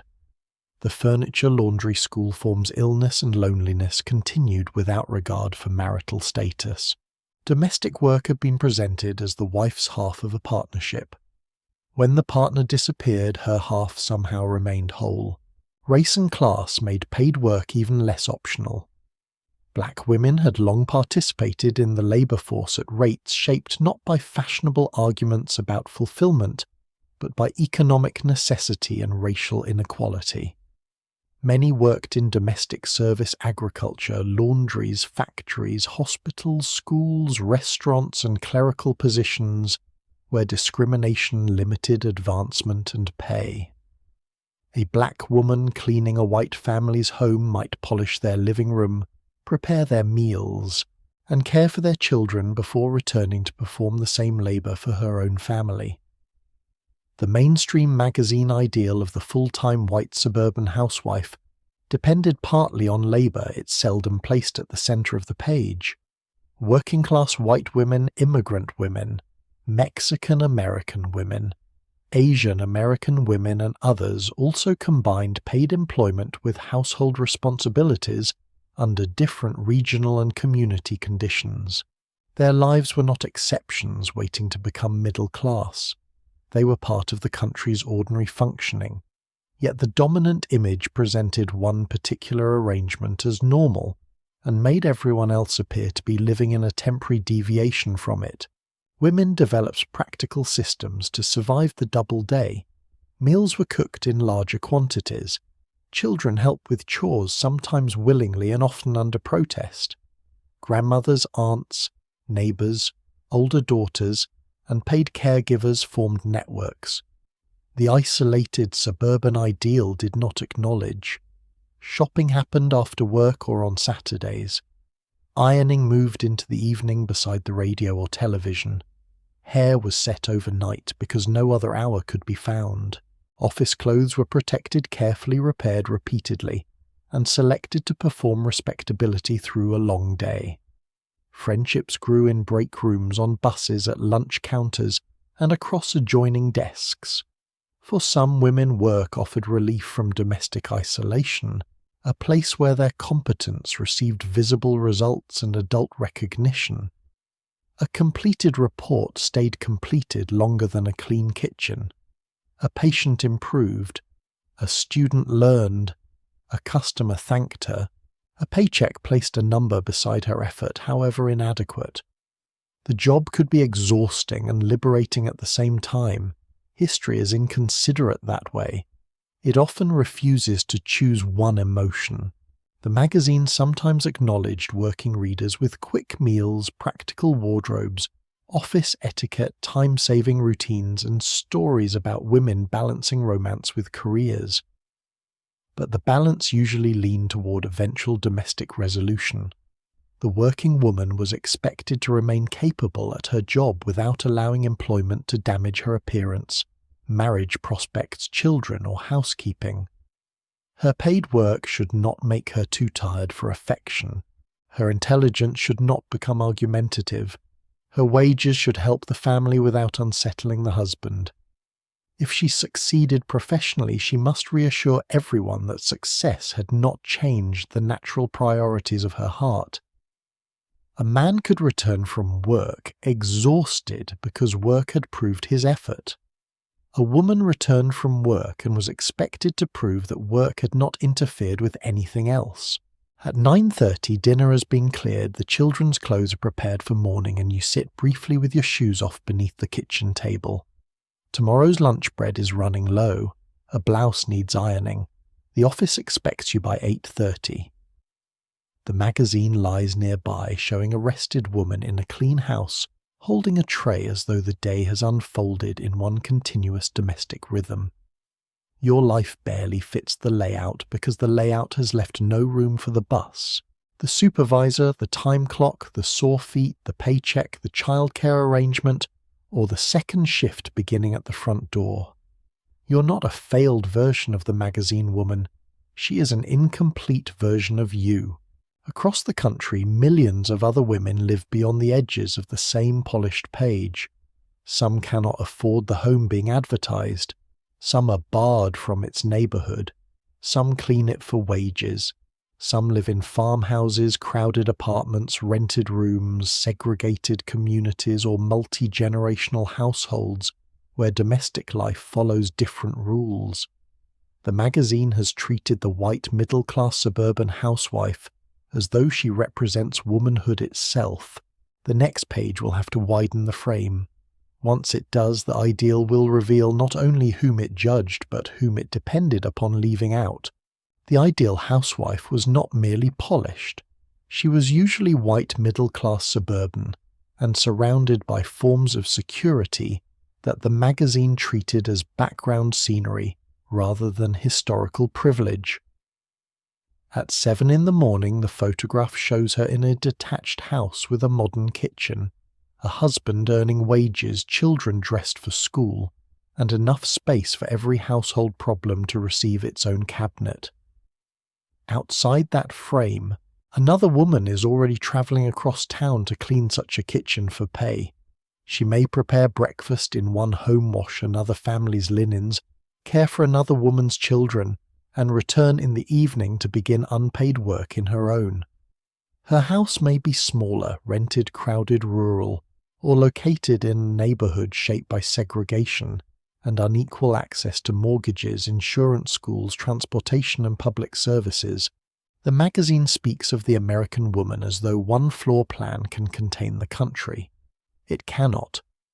This smiling suburban wife is not false because no one lived that way. She is false because she is presented as the natural center, while millions of other women are pushed toward the margin, visible when labor is needed and absent when womanhood is illustrated. For many black women, paid work was not a temporary pause before marriage or a little source of extra money. It was a long-standing reality shaped by family need, limited employment choices, racial discrimination, and a labor market that often valued their work while refusing to reward it fairly. Black women worked in private homes, laundries, hospitals, schools, factories, offices, restaurants, farms, beauty shops, and family businesses. Some built careers and found pride, skill, friendship, and independence in paid employment. Others accepted exhausting jobs because the available alternatives were narrower than the magazine's cheerful discussion of feminine choice suggested. Domestic service carried a particularly bitter contradiction. A woman could spend the day maintaining the spotless home of a white family whose magazine subscription explained that the mistress of the house had created everything through taste and devotion. The worker who polished the silver, scrubbed the floors, prepared the food, or watched the children disappeared from the finished image. The housewife received praise for an atmosphere produced partly by someone else's hands. The labor was present. The laborer was edited out. At the end of such a day, the black working mother returned to responsibilities that had not been suspended by wages. Dinner still had to be made. Children still needed attention, clothing, discipline, comfort, and help with school. The household budget still required invention. Laundry illness, church obligations, relatives and neighbourhood life waited with the patience of unpaid tasks everywhere. Care often moved through wider networks than the isolated mother and child picture favoured by mainstream magazines. Grandmothers, aunts, older daughters, neighbours, church members and trusted friends shared transportation, childcare, food information, and emergency help. These arrangements were not evidence that mothers cared less. They were systems of intelligence built around reality, yet popular advice frequently judged parenting through a model in which one mother remained physically available all day inside a private suburban home. When a family relied on several adults' shared rooms, flexible schedules, or children taking on responsibilities early, the difference could be treated as deficiency instead of adaptation. The ideal demanded privacy, time, and money before declaring those conditions expressions of proper motherhood. The home itself carried meanings shaped by racial scrutiny. For black families confronting hostile stereotypes, a clean house, well-dressed children, careful manners, and formal public appearance could become defences against judgments far harsher than those aimed at a comfortable white neighbour. Respectability was not simply vanity. It could affect employment treatment in stores, school interactions, housing opportunities, and personal safety. A mother might insist on pressed clothing and polished shoes, not because she had surrendered completely to a magazine ideal, but because she knew that the world granted her children less room for disorder. A white child arriving with a torn cuff might be described as lively. A black child could be judged as evidence about an entire family or community. This made domestic and appearance standards both protective and exhausting. The woman who resisted them risked prejudice. The woman who followed them could still be excluded.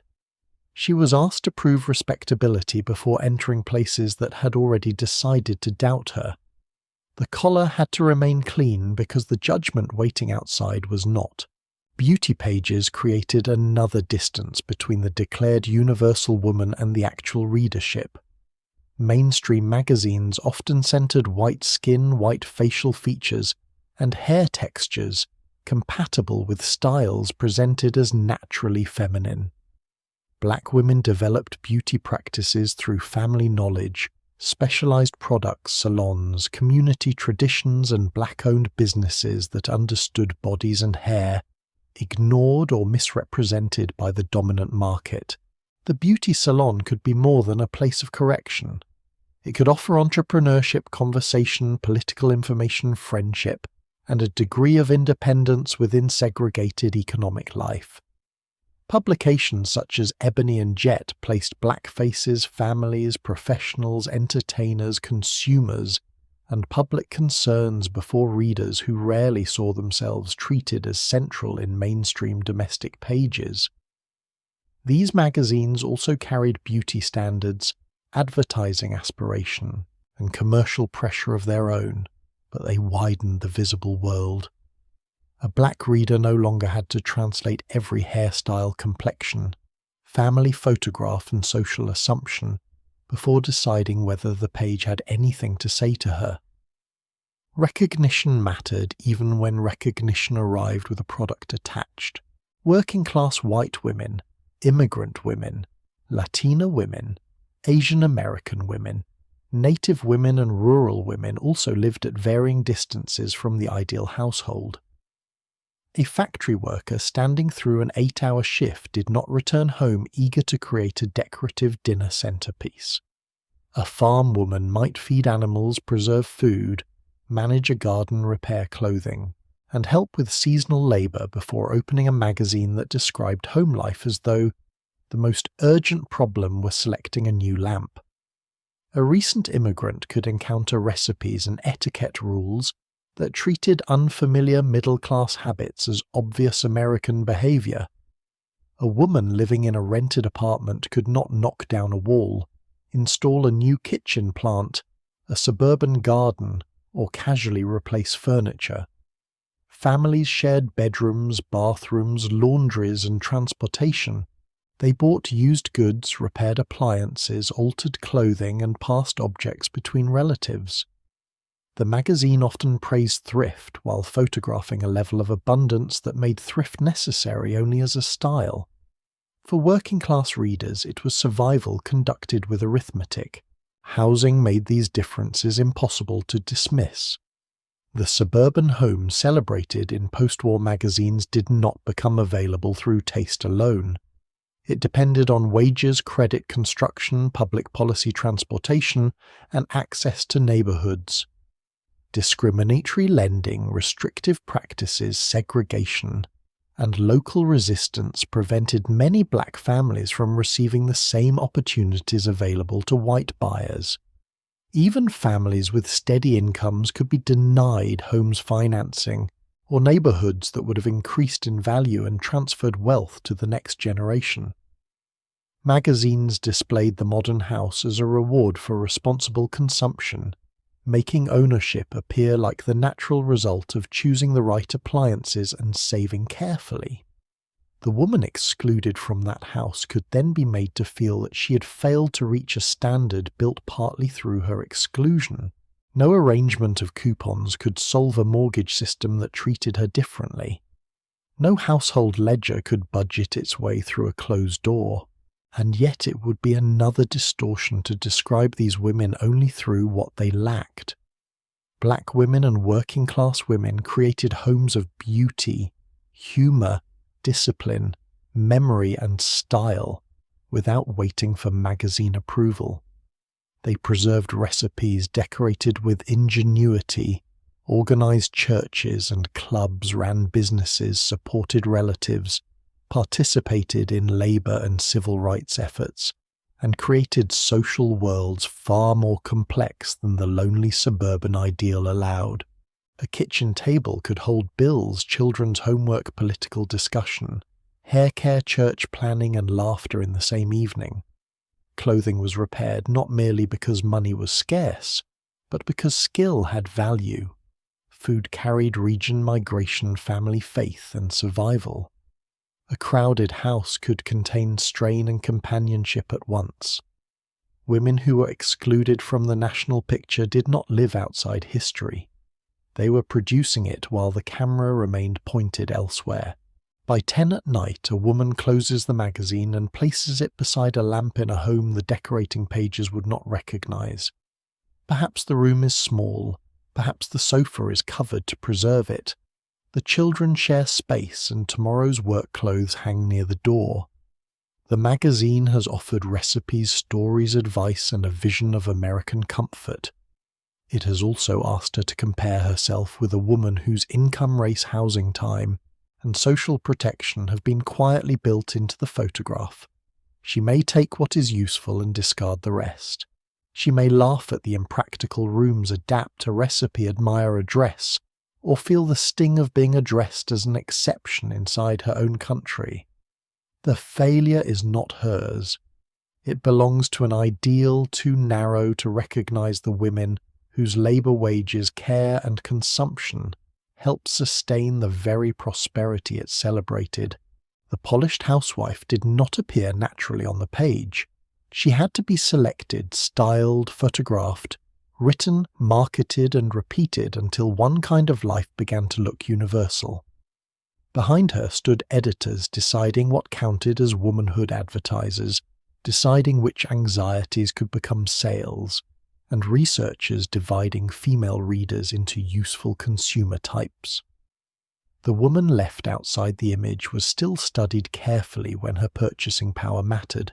The magazine may not have shown her home, but the advertising office was already trying to understand her purse. The perfect housewife did not begin in a kitchen. She began in a conference room beneath fluorescent lights surrounded by men in grey suits, women taking notes, ashtrays filling slowly, and charts explaining what ordinary wives were worried about this season. At 9:30 on a weekday morning, an advertising agency is already busy turning domestic life into copy. A researcher has summarized interviews with women who want cleaner laundry, lower food bills, better skin, healthier children, and some indication that the work they perform from dawn until night has been noticed. A copywriter circles the word worry because worry can be developed.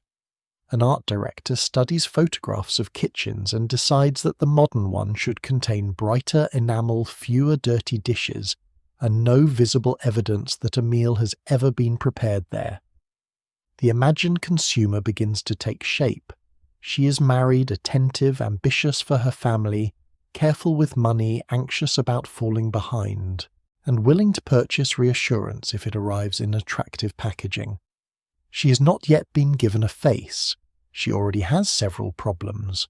Advertising agencies did not need to invent women's responsibilities from nothing. They worked with pressures already present in families, neighborhoods, schools, churches, workplaces, and popular culture. Housewives really did care about food, clothing, cleanliness, children, marriage, health, and money, because those things affected daily life. The commercial skill lay in narrowing a broad concern into a product-size solution. A woman worried about her child's health could be guided toward a fortified food. A woman concerned about household odor could be shown a spray. A wife uncertain about romance could be introduced to lipstick, perfume, a new dress, or a dinner recipe involving canned pineapple. The anxiety had to be specific enough to feel urgent but ordinary enough to include millions of readers. Too rare and the market disappeared. Too obvious and no advertisement was necessary. The ideal concern was one the reader had felt but not yet organized into words. The advertisement named it illustrated the possible humiliation, and then presented a package standing nearby with the confidence of a trained professional. The process could begin with research. Agencies and manufacturers gathered information through surveys, interviews, sales, data, household visits, product tests, and discussions about how women selected brands. They wanted to know who bought the soap, who chose the cereal, who influenced the refrigerator purchase, and what language made a product feel modern, economical, healthy, or respectable. The housewife was studied as the purchasing manager of the family, though the title and salary were omitted. Her habits mattered because even when a husband earned most of the income, she often made or influenced many everyday buying decisions. This gave her commercial importance without necessarily granting her social authority. The agency respected her judgment enough to analyze it carefully and doubted it enough to manipulate it. Researchers might describe her desire for convenience, her fear of waste, her hopes for her children, and her wish to remain attractive. Those emotions became categories on paper. A complicated person was translated into motivations, and the motivations were assigned to departments. In the creative meeting, the imagined woman became more polished. A copywriter proposed a headline suggesting that dull laundry could embarrass the family. Someone else softened it. The advertisement should not insult the reader so directly that she closed the magazine. It should allow her to discover the danger herself. The picture might show two wives, one confident and one troubled, or a husband noticing an improvement, or a child protected by a mother wise enough to choose the correct brand. The successful woman smiled because the product had restored order. The unsuccessful one looked uncertain, not ruined. There had to be hope. Despair without merchandise was merely bad atmosphere. The art director removed clutter from the kitchen, selected a flattering dress, and arranged the product label so it could be read without appearing to demand attention. The housewife in the finished advertisement looked natural because nearly everything natural had been taken away. Women also worked inside this machinery. Female copywriters, editors, researchers, illustrators, models, photographers' assistants, and account staff brought knowledge of domestic life that male executives often lacked. Some built serious careers in industries that limited their advancement while relying heavily on their understanding of female consumers, A woman writing advertising copy might spend the day creating cheerful language about homemaking and return at night to a household where she faced the same unpaid expectations as the reader. She could recognize the absurdity and still meet the deadline.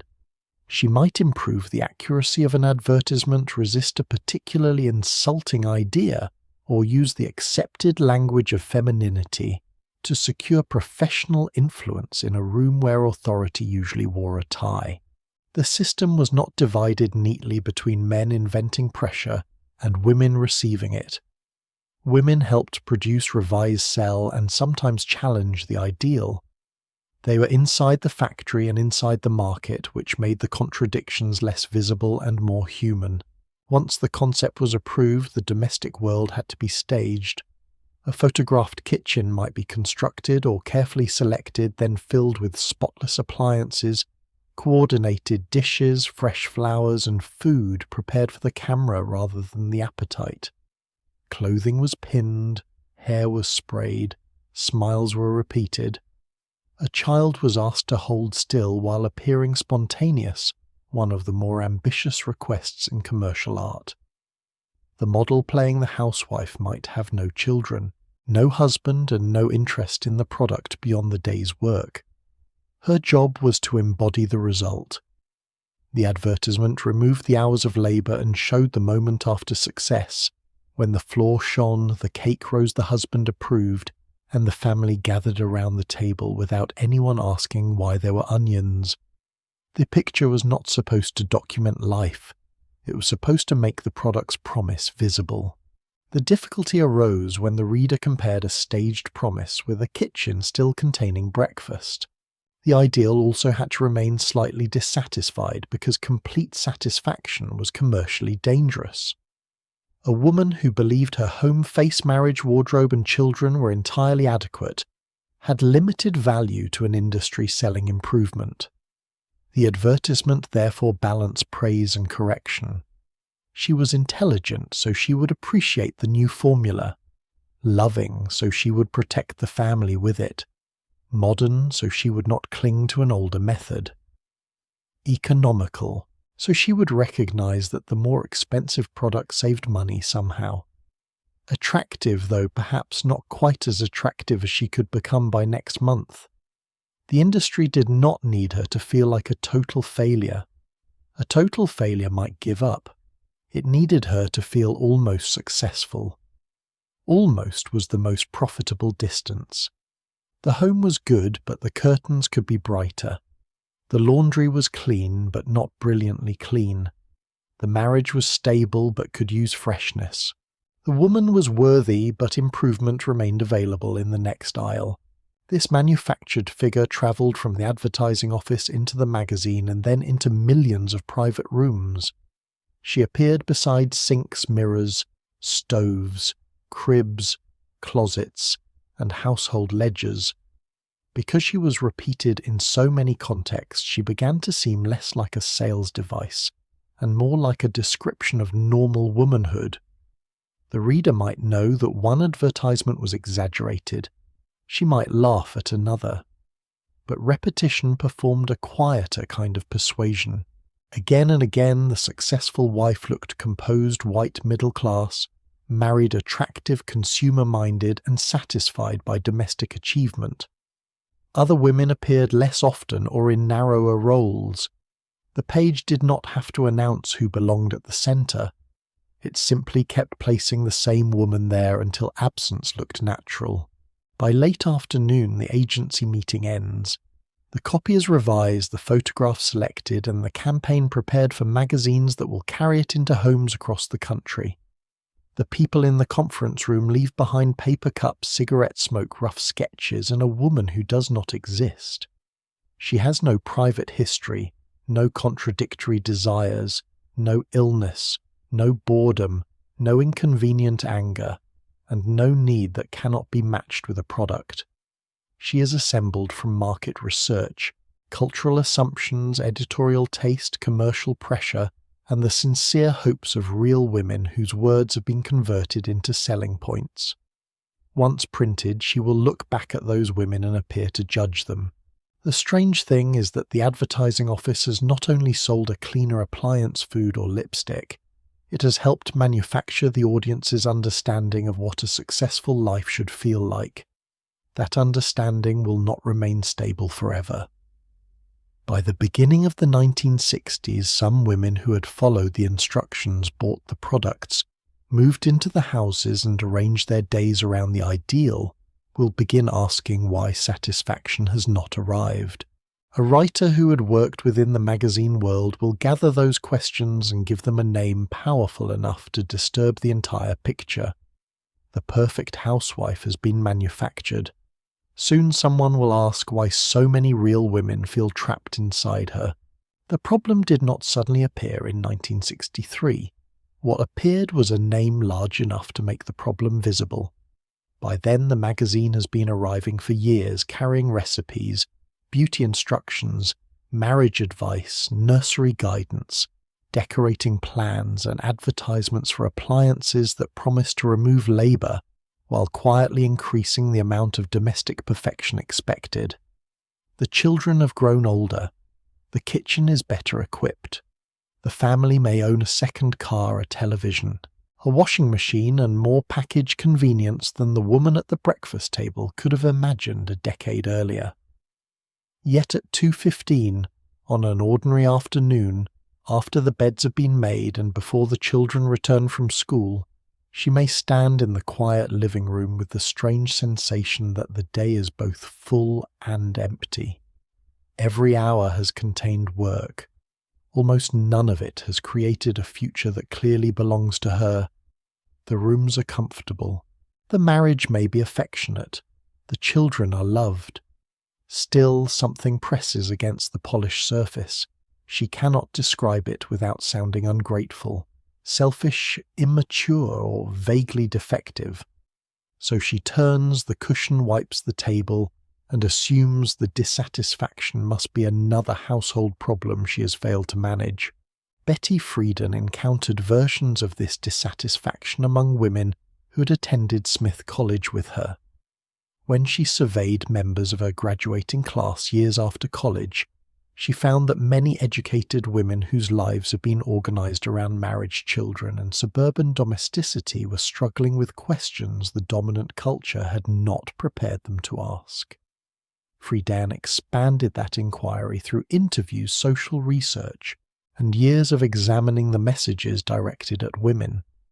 She had also written for magazines which gave her a view of the publishing world that helped distribute the domestic ideal.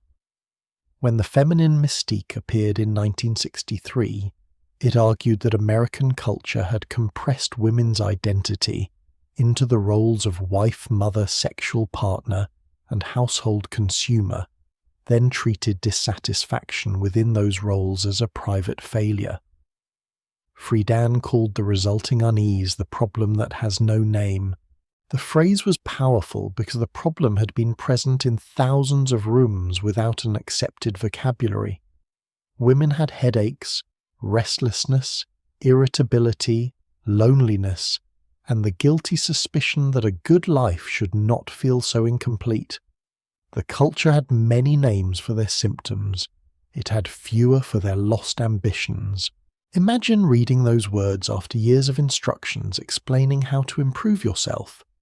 The magazines have suggested that boredom can be corrected with a hobby, a volunteering schedule, a brighter kitchen, a new hairstyle, more imaginative, meals, more attentive, love-making, better organization, or a household product supported by unusually confident chemistry.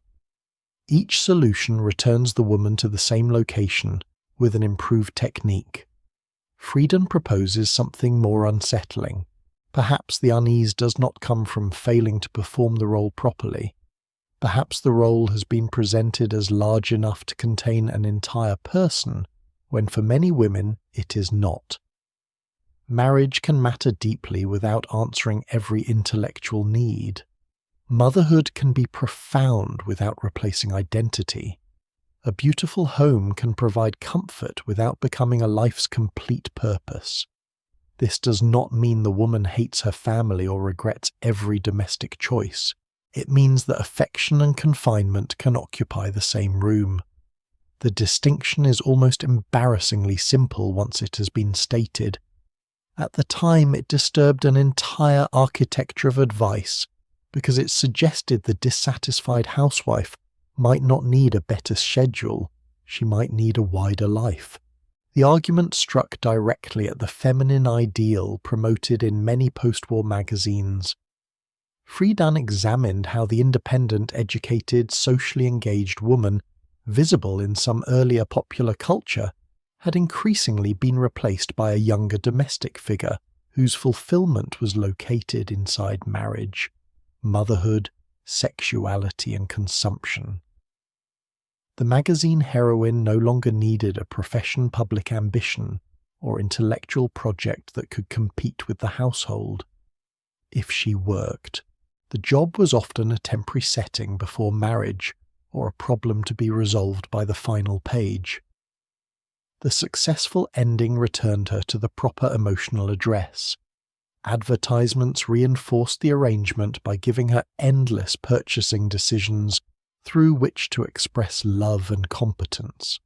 She could choose the refrigerator, the cereal, the detergent, the cosmetics, and the living room fabric. She could exercise judgment everywhere except over the boundaries of the role itself. The market treated her as powerful enough to shape family consumption and fragile enough to require continual correction. She was the nation's purchasing agent, emotional custodian, child development assistant, nutrition planner, decorator, and romantic atmosphere manager. Officially, she did not work. Not every reader welcomed Friedan's conclusion. Some women found real fulfillment in domestic life and resented being described as trapped simply because they valued marriage, children, home, or community service. Others believed the criticism dismissed the skills and emotional importance involved in maintaining a family. A woman who had survived economic hardship built a stable household and raised children with care did not necessarily appreciate being told that her life represented false consciousness arranged around a vacuum cleaner. The point was not that domestic work had no meaning. The stronger criticism was that women had been encouraged to treat one form of life as the natural destination for nearly everyone, then denied language for any need the destination failed to satisfy. The magazine ideal flattened difference in one direction. A careless reading of Friedan could flatten it in another, replacing the perfect housewife with the perfect career woman, and leaving real women to fail a revised examination. Freedom would mean more than reversing the approved answer. The limits of the feminine mystique were substantial. Its most vivid central figure was generally the educated, white middle-class suburban housewife, whose family possessed enough financial security for paid employment to be discussed partly as identity and self-development. Millions of women were already working because wages were necessary. Black women, working-class women, farm women, immigrant women, and women supporting families could hardly describe the workplace as a realm from which they had been entirely excluded.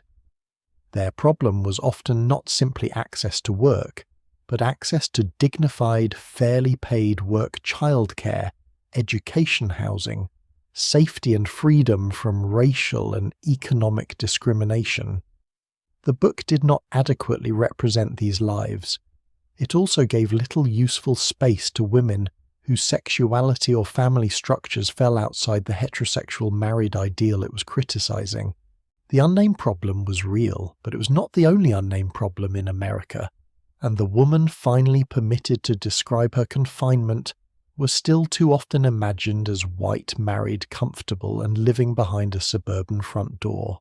That limitation matters because the domestic ideal had never judged every woman in the same way. The white middle-class housewife was told that she should not work because motherhood and home were her highest callings. A poor or black woman might be expected to work in another household, while still being judged for not devoting enough time to her own. One woman was confined through protection. Another was exploited through necessity. Both could be denied control over their labour, but the experiences were not interchangeable. A wider women's movement would have to confront employment discrimination, unequal wages, segregated opportunity, reproductive control, legal inequality, sexual violence, childcare, poverty, and the unpaid labour performed across different kinds of homes. No single book could contain all of that, and Friedan's did not. Its importance came from breaking one especially polished silence, not from providing the complete map. For many readers, recognition arrived before political theory. A woman could open the book and discover that the vague dissatisfaction she had treated as personal ingratitude had been experienced by others. That recognition might not lead immediately to a job, a degree, a protest meeting, or a dramatic confrontation at the dinner table. It might begin with a smaller change. She applies for a course. She returns to unfinished education. She asks why her husband's career has been planned while her own interests have been treated as decoration. She admits to a friend that she is unhappy. The friend does not look shocked. Two private failures become one shared condition, and the condition begins losing its power to produce shame. Language changes the room before it changes the law. Once the problem has a name, every advertisement promising to solve it with floor wax becomes slightly less convincing. The magazines themselves would not transform overnight. Domestic advice, beauty standards, recipes, romance, consumer advertising, and idealized homes would continue. Many readers still wanted them. The female audience was never waiting for one book to give unanimous instructions in the opposite direction. But the cultural atmosphere had shifted. The polished housewife could no longer stand quite so comfortably as the unquestioned conclusion of the womanhood. Her smile remained attractive, her kitchen remained bright, and her children remained unusually cooperative. Yet the empty space outside the frame had become harder to ignore. What education had she abandoned? What work might she have wanted? What anger had been called nerves? What intelligence had been redirected into selecting appliances? What would happen if she stopped asking how to become better adjusted to a life designed without enough room for her? Near midnight, the book and magazine rest beside one another on the same table. One contains the ideal assembled over years of recipes, advertisements, advice columns, and smiling photographs. The other argues that the ideal has mistaken one part of womanhood for the whole. Neither object can explain every life, but together they reveal the argument that had been hiding inside the household all along. Was the woman failing the role, or was the role failing to recognize the woman? Once that question reached print, the monthly report card began to lose some of its authority. The reader could finally look back at the page and conduct an examination of her own. The kitchen has not disappeared. Breakfast will still be needed in the morning. Children will still lose shoes. Laundry will continue its ancient campaign against completion. But the woman standing beside the percolator has acquired a new possibility. The problem may not be her lack of skill, gratitude, beauty, organization, or devotion. The impossible woman assembled by the magazines may be the one who has failed the test, because she was never a person at all. She was a collection of commercial promises pretending to be a life. In the final quiet of the evening, it is time to close the magazine and consider what remained after real women stopped trying to become her. The magazine closes with a soft, papery sigh, and for the first time all evening it has nothing more to recommend. It is after midnight. The kitchen light falls across the table, the percolator has gone quiet, and a faint ring marks the place where the last cup of coffee cooled hours ago. Around you sit the ordinary remains of a day the photographs would have removed: a grocery receipt, a loose button, a child's pencil, 2 crumbs near the sugar bowl, and a dish towel that has performed useful service without becoming noticeably radiant. The magazine's cover woman is hidden now, folded beneath pages that have examined the dinner, the floor, the furniture, the figure, the marriage, the children, the budget, and the private thoughts of the reader herself. She's been told how to improve nearly everything except the system that keeps finding new reasons she is inadequate. The house is quiet enough to hear the refrigerator hum. For once, no advertisement interrupts to suggest that a newer model would hum more lovingly. It would be easy to laugh at the perfect housewife assembled by these pages, and there is certainly much to laugh at. She prepared economical meals with 12 ingredients, kept white laundry brighter than daylight raised, emotionally secure children who never spilled milk, remained romantically mysterious after sharing one bathroom, and welcomed unexpected visitors into a living room where no cushion had ever been used incorrectly. She exercised before breakfast, volunteered after lunch, changed clothes before dinner, balanced the household accounts, studied current events, remembered birthdays, maintained smooth hands, and somehow treated every additional task as evidence of modern freedom. But the women reading these magazines were not foolish for trying. They were responding to a world that attached real consequences to domestic performance. A poorly dressed child could invite judgment. A disordered home could affect reputation. An unhappy husband could control the money. A mistake at dinner could feel small, yet belong to a larger pattern in which the woman's competence was constantly visible, and everyone else's dependence upon it was not. The rules were absurd because they asked too much, not because the women living beneath them lacked intelligence. Many of those women possessed skills the magazine both celebrated and underestimated. They could turn limited groceries into a week of meals, repair clothing, soothe frightened children, manage illnesses, remember social obligations, maintain family ties, stretch wages, negotiate with shopkeepers, organize church suppers, help neighbors, and recognize trouble before anyone else in the house understood it had arrived. Some found satisfaction in this work. A warm kitchen, a well-made dress, a clean bed, or a meal shared with people one loved could provide genuine pride. Domestic life was not an empty stage waiting for liberation to enter. It contained craftsmanship, affection, memory, humour, and competence. The problem came when these achievements were treated not as valuable choices or difficult work, but as natural feminine instincts that should appear automatically. Skill became duty, duty became identity, identity became a market.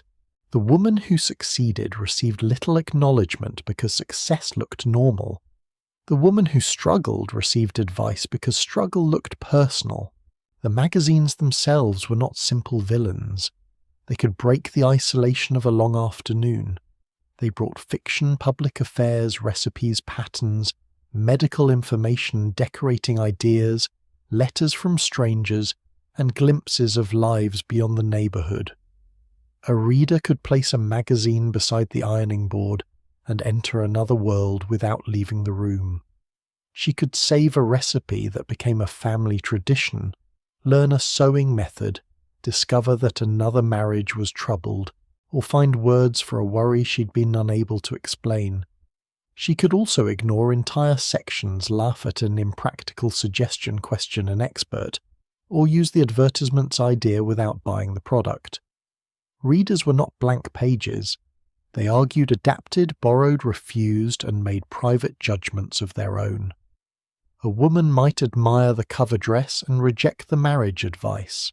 She might use the cake recipe while deciding that the recommended centerpiece could remain safely inside the magazine. Resistance did not always announce itself. Sometimes it looked like serving leftovers without renaming them. Still, repetition has weight. Month after month, the ideal returned with a different hairstyle and the same quiet accusation. The successful woman was always improving. Her home was never merely lived in. It was decorated, protected, modernized, and kept ready for inspection. Her face was never simply her face. It was cleansed, corrected, refreshed, and defended against time. Her marriage required maintenance, her children required interpretation, and her body required supervision. Even rest became productive when described as a method of preserving beauty or restoring efficiency. There was no finish line because a finished consumer would no longer need the next issue. The most profitable reader was not a woman convinced she had completely failed. She was a woman who believed success remained one small purchase, one improved routine, or one stronger effort away. Almost perfect, almost rested, almost secure, almost enough. The cost of that almost was often paid in private. It appeared in the pause before mentioning an unpaid bill, the second change of clothes before a husband arrived. The careful smile at the school gate, the decision not to admit boredom, and the quiet certainty that everyone else was managing better. It appeared in rough hands covered with cream after midnight, and in a headache treated without asking what the day had required. It appeared in women performing paid work while still being measured against a full-time domestic ideal, and in black women, working-class women, immigrants, rural women, and single women asked to compare themselves with an image constructed from privileges they had never been offered. The magazine woman was narrow enough to exclude millions and powerful enough to judge them anyway. She did not need to exist in order to produce shame. She only needed to appear repeatedly under good lighting, and yet the ideal never fully controlled the women it addressed. Real life kept interfering. Children refused the decorative lunch. Husbands failed to notice the garnish. Budgets resisted the product plan. Hair reacted to rain. Furniture aged. Women made friendships, earned wages, organized communities, returned to school, supported movements, left marriages, remained in marriages on their own terms, and developed ambitions that could not be folded into the linen cupboard.